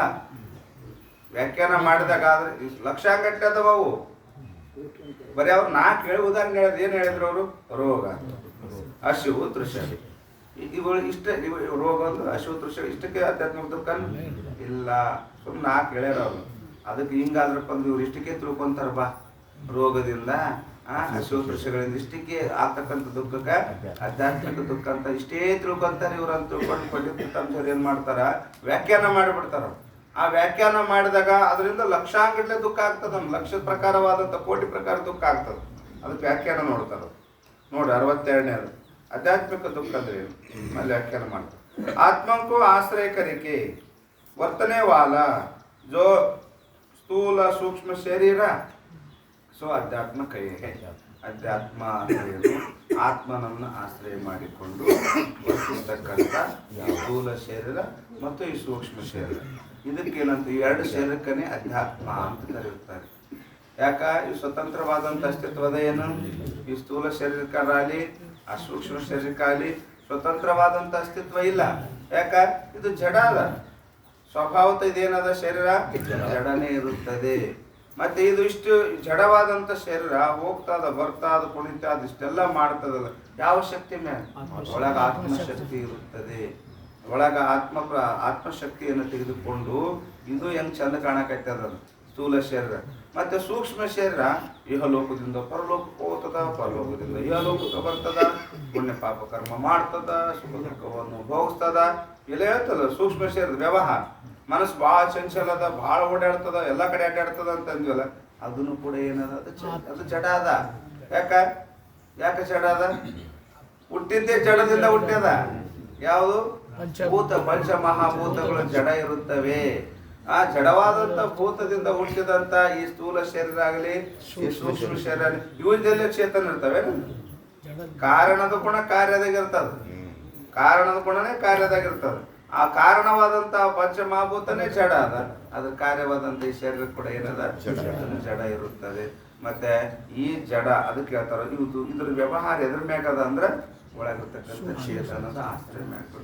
ಈಗ ಜೀವ ಹೋಯ್ತಂತ ತಿಳ್ಕೊ, ಆತ್ಮ ಈ ದೇಹ ಬಿಡು. ಈ ದೇಹಕ್ಕೆ ಜ್ವರ ಬರ್ತಾವೇನು? ಬರ್ತಾವೇನು? ಯಾವ ರೋಗ ಬರ್ತದೆ? ಯಾವ ಜಡನೇ ಅದ. ಯಾವ್ದು ಬರಲ್ಲ, ಅದಿತ್ತು ಅಂದ್ರೆ ಬರ್ತಾವ ನೋಡಿ, ಇವೆಲ್ಲ ದುಃಖಗಳು ಬರ್ತವೆ, ಎಲ್ಲ ಬರ್ತವೆ. ಅದಕ್ಕಂತಾರ ಆತ್ಮನನ್ನ ಆಶ್ರಯ ಮಾಡಿಕೊಂಡು ವರ್ತಿಸ್ತಕ್ಕಂಥ ಇರ್ತಕ್ಕಂಥ ಈ ಸ್ಥೂಲ ಶರೀರ, ಈ ಸೂಕ್ಷ್ಮ ಶರೀರಕ್ಕೆ ಏನಂತೀವಿ ನಾವು? ಅಧ್ಯಾತ್ಮ ಅಂತೇಳಿ. ತಿಷ್ಟೇ ಜನ್ಯಜೋ ದುಃಖ, ಇವುಗಳಿಂದ ಆಗ್ತಕ್ಕಂಥ ದುಃಖ. ಯಾವುಗಳಿಂದ? ಈ ಸ್ಥೂಲ ಶರೀರದಿಂದ ಆಗ್ತಕ್ಕಂಥ ದುಃಖ, ಒಳಗಿರ್ತಕ್ಕಂಥ ಸೂಕ್ಷ್ಮ ಶರೀರದಿಂದ ಆಗ್ತಕ್ಕಂಥ ದುಃಖ. ಸ್ಥೂಲ ಶರೀರದಿಂದ ದುಃಖ ಆಗ್ತದ, ಸೂಕ್ಷ್ಮ ಶರೀರದ ದುಃಖ. ಸ್ಥೂಲ ಶರೀರಕ ರೋಗಾದಿಗಳಿಂದ ದುಃಖವಾಗುತ್ತದೆ, ಸೂಕ್ಷ್ಮ ಶರೀರಕ ಅಶುತೃಷಗಳಿಂದ ದುಃಖವಾಗುತ್ತದೆ. ಕಾಮ ಕ್ರೋಧ, ಅದಕ್ಕೆ ಹೇಳಿದ್ರಲ್ಲ, ಅಶುತೃಷ ಪ್ರಾಣಕ್ಕೆ, ಶೋಕಮೋಹವ ಬುದ್ಧಿಗೆ, ತಿಳಿದ್ರಲ್ಲ. ಅಂದ್ರೆ ಇವುಗಳು ಸೂಕ್ಷ್ಮ ಶರೀರದಿಂದ ಆಗ್ತಕ್ಕಂಥದ್ದು ಕಾಮ ಕ್ರೋಧಾದಿಗಳಿಂದ, ಅಶುವು ದೃಶ್ಯ ಕಾಮ ಕ್ರೋಧಾದಿಗಳಿಂದ ಆಗ್ತಕ್ಕಂಥ ದುಃಖ. ಇದು ರೋಗದಿಂದ ಆಗ್ತಕ್ಕಂಥ ದುಃಖ. जो दुख है सो अध्यात्म दुख कहे ताइंको अध्यात्म ताप भी कहते हैं. मत ಬೇರೆ ಕಡೆಗೆ ಏನಂತಾರ? ಆಧ್ಯಾತ್ಮಿಕ ದುಃಖಕ್ಕನೆ ಆಧ್ಯಾತ್ಮಿಕ ತಾಪ ಅಂತಾರೆ. ಮತ್ತೆ ನೀವು ಆಧ್ಯಾತ್ಮ ದುಃಖ ಅಂದ್ರೆ ಇದು ಆಧ್ಯಾತ್ಮಿಕ ತಾಪ ಅಂದ್ರೆ ಎಲ್ಲಿದ್ದ ಬಂತಪ್ಪ, ಇದು ಯಾವುದಪ್ಪ, ಇದಕ್ಕೆ ಏನಾದ್ರು ಅರ್ಥ ತಿಳ್ಕೊಂಡ್ರೆ ಮತ್ತೆ ಬರೇ ಪದಗಳು. ಆಧ್ಯಾತ್ಮಿಕ ದುಃಖ ಅಂದ್ರೆ ಅಷ್ಟೇ, ಆಧ್ಯಾತ್ಮಿಕ ತಾಪ ಅಂದ್ರೆ ಈಗ 63ನೇ ಆಧ್ಯಾತ್ಮಿಕ ದುಃಖ ಇದ್ರ ಅಧಿಭೂತ ದುಃಖದ ಹೇಳ್ತಾರೆ. सो संघात से भिन्न होवे और चक्षु इंद्रिय का विषय होवे सो अधिभूತ ಕೈಯೇ ಹೇ. ಅಧಿಭೂತ ಅಂದ್ರೆ ಸ್ವಸಂಗಾತಕ್ಕಿಂತಲೂ ಭಿನ್ನವಾಗಿರಬೇಕು. ಸ್ವಸಂಗಾತ ಅಂದ್ರೆ ಆತ್ಮನನ್ನು ಆಶ್ರಯ ಮಾಡಿಕೊಂಡು ವರ್ತಿಸ್ತಕ್ಕಂಥ ಈ ಸಂಗಾತ. ಸಂಗಾತ ಅಂದ್ರೆ 25 ತತ್ವದಿಂದ ಕೂಡಿದಂತ ಸ್ಥೂಲ ಶರೀರ, 17 ತತ್ವದಿಂದ ಕೂಡಿದಂತ ಈ ಸೂಕ್ಷ್ಮ ಶರೀರ, ಇವಕ್ಕೆ ಸಂಗಾತ ಅಂತ ಕರೀತಾರೆ. ಸ್ಥೂಲ ಶರೀರಕ್ಕೆ, ಸ್ಥೂಲ ಶರೀರಕ್ಕೆ ಮತ್ತು ಸೂಕ್ಷ್ಮ ಶರೀರಕ್ಕೆ ಸಂಗಾತ ಅಂತಾರೆ. ಯಾಕ? 17 ತತ್ವದಿಂದ ಕೂಡಿದ್ದು ಸೂಕ್ಷ್ಮ ಶರೀರ, 25 ತತ್ವದಿಂದ ಕೂಡಿದ್ದು ಸ್ಥೂಲ ಶರೀರ ಇರೋದ್ರಿಂದ, ತತ್ವದಿಂದ ಕೂಡಿರುವುದರಿಂದ ಇವಕ್ಕೆ ಸಂಗಾತ ಅಂತ ಕರೆಯುತ್ತಾರೆ. ಇವು ಎರಡಕ್ಕಿಂತಲೂ ಭಿನ್ನ ಇರಬೇಕು. 2 ಶರೀರಕ್ಕಿಂತಲೂ ಭಿನ್ನ ಇರಬೇಕು. ಸ್ಥೂಲ ಮತ್ತು ಸೂಕ್ಷ್ಮ ಶರೀರಕ್ಕಿಂತಲೂ ಭಿನ್ನವಾಗಿರಬೇಕು. ಮತ್ತು ಚಕ್ಷು ಇಂದ್ರಿಯಕ ವಿಷಯ ಹೋವೆ, ಕೇವಲ ಒಂದೇ ಇಂದ್ರಿಯ ತಗೋಬೇಕು. ಇಂದ್ರಿಯ ಅಂತಂದ್ರೆ ಚಕ್ಷು ಪ್ರಯೋಗ ಮಾಡಿ ಪರಕ್ಕೆ ನೇತ್ರ ಇಂದ್ರಿಯಕ ಕಾಣ್ತಿರ್ಬೇಕು, ನೇತ್ರೇಂದ್ರಿಯಕ ಗೋಚರ ಇರಬೇಕು. ಮತ್ತೆ ಇಂದ್ರಿಯ ತಕ್ಷಣ ಮತ್ತೆ 5 ಜ್ಞಾನೇಂದ್ರದಾಗ 4 ತಗೋಕ್ ಹೋಗ್ಬಾರ್ದು, ಬರೀ 1 ಇಂದ್ರಿಯಕ ಚಕ್ಷು ಇಂದ್ರಿಯ, ನೇತ್ರೇಂದ್ರಿಯ ಕಾಣಬೇಕಾದ ವಿಷಯ. 2 ಶರೀರಕ್ಕಿಂತಲೂ ಬೇರೆ ಇರಬೇಕು, ನಮ್ಮ ಕಣ್ಣಿಗೆ ಗೋಚರ ಆಗ್ತಾ ಇರಬೇಕು. ಅವುಗಳಿಂದ ನಮ್ಗೆ ದುಃಖ ಆಗ್ತಿತ್ತಂದ್ರೆ ಅದಕ್ಕೇನಂತಾರ? ಅಧಿಭೂತ. ಅದಕ್ಕೆ ಅಂತಾರೆ ಸೊ ಅಧಿಭೂತ ಕೈ. ಇವಕ್ಕೆ ಏನಂತಾರೆ? ನಮ್ಮ ಶರೀರಕ್ಕಿಂತಲೂ ಭಿನ್ನವಾಗಿರ್ಬೇಕು. ನಮ್ಮ ಇಂದ್ರಿಯಕ್ಕ ವಿಷಯ ಆಗ್ಬೇಕಂದ್ರೆ ಏನು? ಕಾಣ್ತಿರ್ಬೇಕು, ಗೋಚರ ಆಗ್ತಿರ್ಬೇಕು.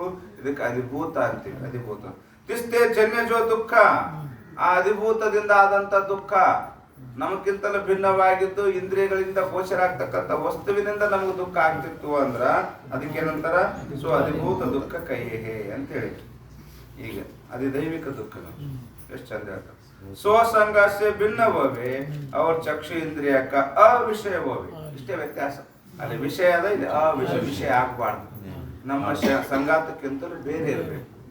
ಸ್ವಸಂಗಾತ ಅಂದ್ರೆ ನಮ್ಮ ಸ್ಥೂಲ ಶರೀರ ಸೂಕ್ಷ್ಮ ಶರೀರಕ್ಕಿಂತಲೂ ಬೇರೆ ಇರಬೇಕು.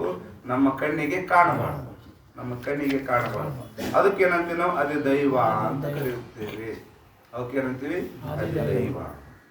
ತಿಸ್ಕೆ ಪ್ರೇರಣಾ ಸೆ ಜನ್ಯ ಜೋ ದುಃಖ, ಅವುಗಳ ಪ್ರೇರಣದಿಂದ ಆಗ್ತಕ್ಕಂಥ ದುಃಖ ಅಧಿದೈವ.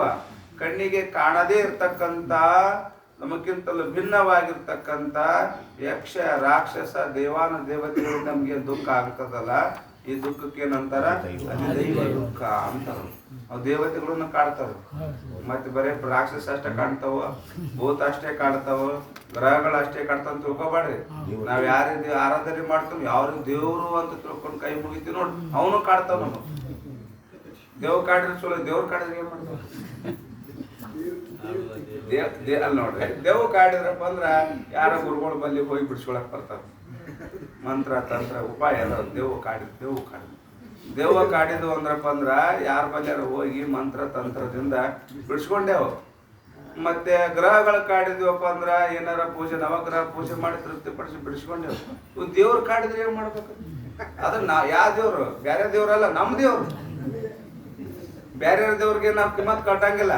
ಕಡ್ಕ ಬೇರೆ ದೇವ್ರಿ ಬೇರೆ ದೇವ್ರಿಗೆ ನಾವು ಕಿಮ್ಮತ್ ಕಟ್ಟಲ್ಲ, ನಮ್ಮ ಸಂಬಂಧ ಇಲ್ಲ, ಸೂತ್ರ ಇಲ್ಲ, ಅವು ಕಾಡಕ್ಕೂ ಬರಲ್ಲ. ಅವು ಯಾರು ಕಾಡ್ತಾರ ನೀನು ಹೇಳ್ತೀನಿ. ನಮ್ಗೆ ಅತಿ ಕಾಡ್ತಾರೆ ಯಾರು ಅಂದ್ರೆ ನಮ್ಗೆ ಅತಿ ಸಮೀಪ ಅವರೇ ಕಾಡ್ತಾರೆ.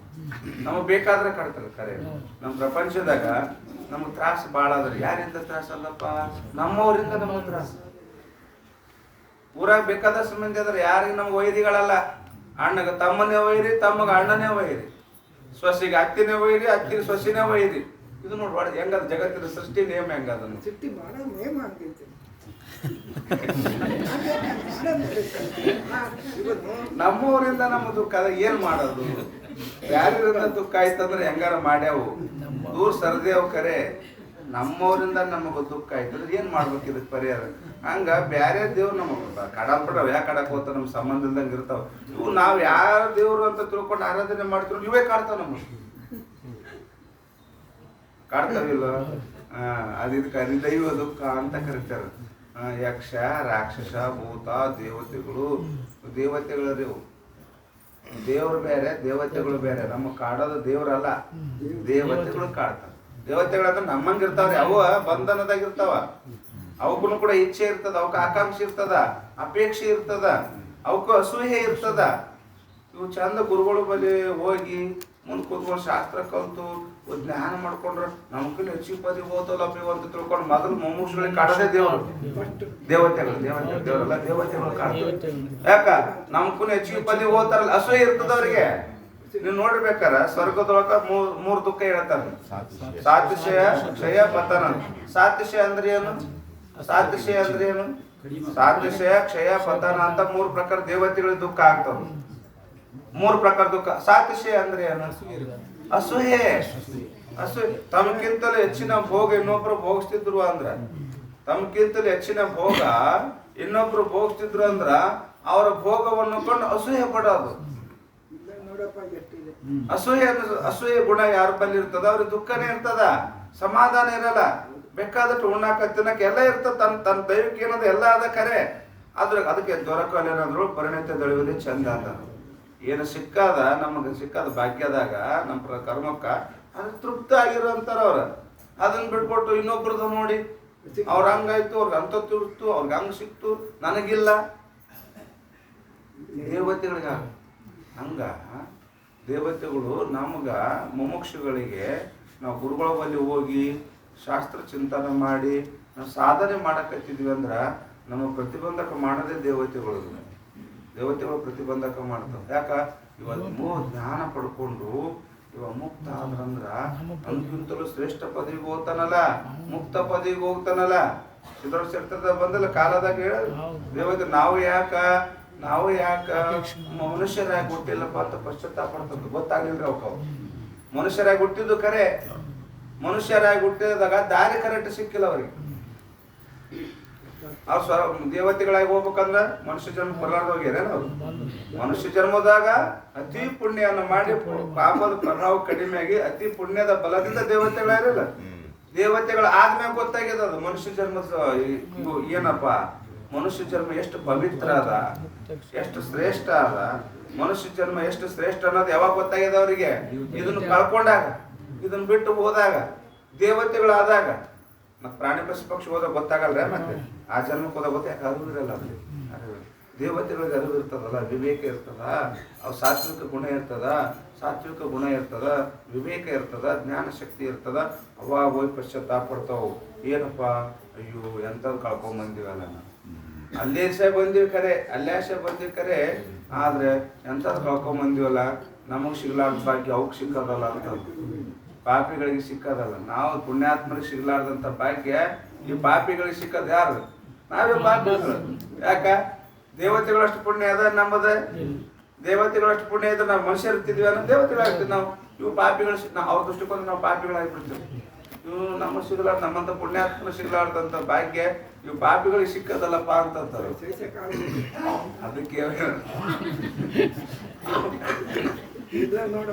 ಕಾಡಕ್ ಚಲೋ ಮಾಡ್ತಾವ ಅಂತ ಹೇಳ್ತಾರೆ. ಇರ್ಲಿ, ಆದ್ರೆ ಅದಕ್ಕೆ ಅವು ಕಾಡ್ಬಾರ್ದು ಅಂದ್ರೆ ಏನ್ ಮಾಡ್ಬೇಕು? ಮಂಗಲ ಮಾಡ್ಬೇಕು. ಯಾವ ಕಾಡಾಟ ನಮ್ಗೆ ಆಗ್ಬಾರ್ದಪ್ಪ? ಈ ಅಕ್ಷರ ನಮ್ಮ ಸಾಧನಕ್ಕೆ ಯಾವ ದೇವತೆಗಳು ಪ್ರತಿಬಂಧಕ ಆಗಬಾರ್ದು, ಯಾವ ತರದ ಪ್ರತಿಬಂಧಕ ಆಗಬಾರ್ದು ಅಂತ ನಾವೇನ್ ಮಾಡ್ಬೇಕಂದ್ರೆ ಶಾಸ್ತ್ರದಾಗ ಮಂಗಲವನ್ನು ಮಾಡಬೇಕು. ಅದಕ್ಕೆ ನಾಮಸ್ಮರಣೆ ಮಾಡ್ರಿ, ಪುಣ್ಯ ಮಾಡ್ರಿ, ಧ್ಯಾನ ಮಾಡ್ರಿ, ಜಪ ಮಾಡ್ರಿ. ಇದ್ರ ಜೊತೆಗೆ ಬರೀ ಇದನ್ನೇ ಮಾಡ್ಕೊಂತ ಕುಂದ್ರಬೇಡ್ರಿ. ಇದಕ್ಕೊಂದು ಬಲ ಬೇಕಾಗ್ತದ, ಒಳಗ ಪುಣ್ಯದ ಬಲ ಬೇಕಾಗ್ತದ.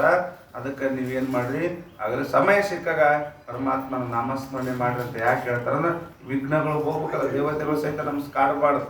ಅದಕ್ಕೆ ಇಲ್ಲಿ ಏನಂದ್ರೆ ಅವರು ಅದಿ ದೈವ ಕೈ ಹೇ ಸ್ವಸಂಶ ಭಿನ್ನ ಹೋವೆ ಚಕ್ಷು ಇಂದ್ರಿಯಕ ವಿಷಯ ಹೋವೆ. ಸೊ ಅಧಿದೈವ ಕೈ ತಿಸ್ಕಿ ಪ್ರೇರಣಾ ಸೇ ಜನ್ಯ ಜೋ ದುಃಖ. ಅಧಿದೈವಗಳಿಂದ ಪ್ರೇರಿತವಾದಂತ ಏನು ದುಃಖ ಅದ, ಸೊ ಅಧಿದೈವ ದುಃಖ ಕೈ ಹೇ. ಇದಕ್ಕನೆ ಅಧಿದೈವಿಕ ದುಃಖ ಅಂತ ಕರೆಯುತ್ತಾರೆ.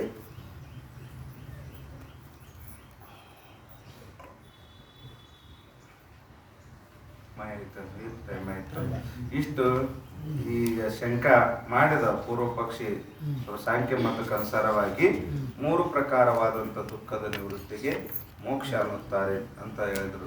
ಅಲ್ಲ, 3 ಪ್ರಕಾರ ದುಃಖದ ನಿವೃತ್ತಿ ಮೋಕ್ಷ ಅಂತಾರ. ನೀವು ಕಾರಣ ಸಹಿತ ಜಗತ್ತ ನಿವೃತ್ತಿ ಮೋಕ್ಷ ಅನ್ನೋದು ಸಂಭವಿಸುತ್ತಿಲ್ಲ.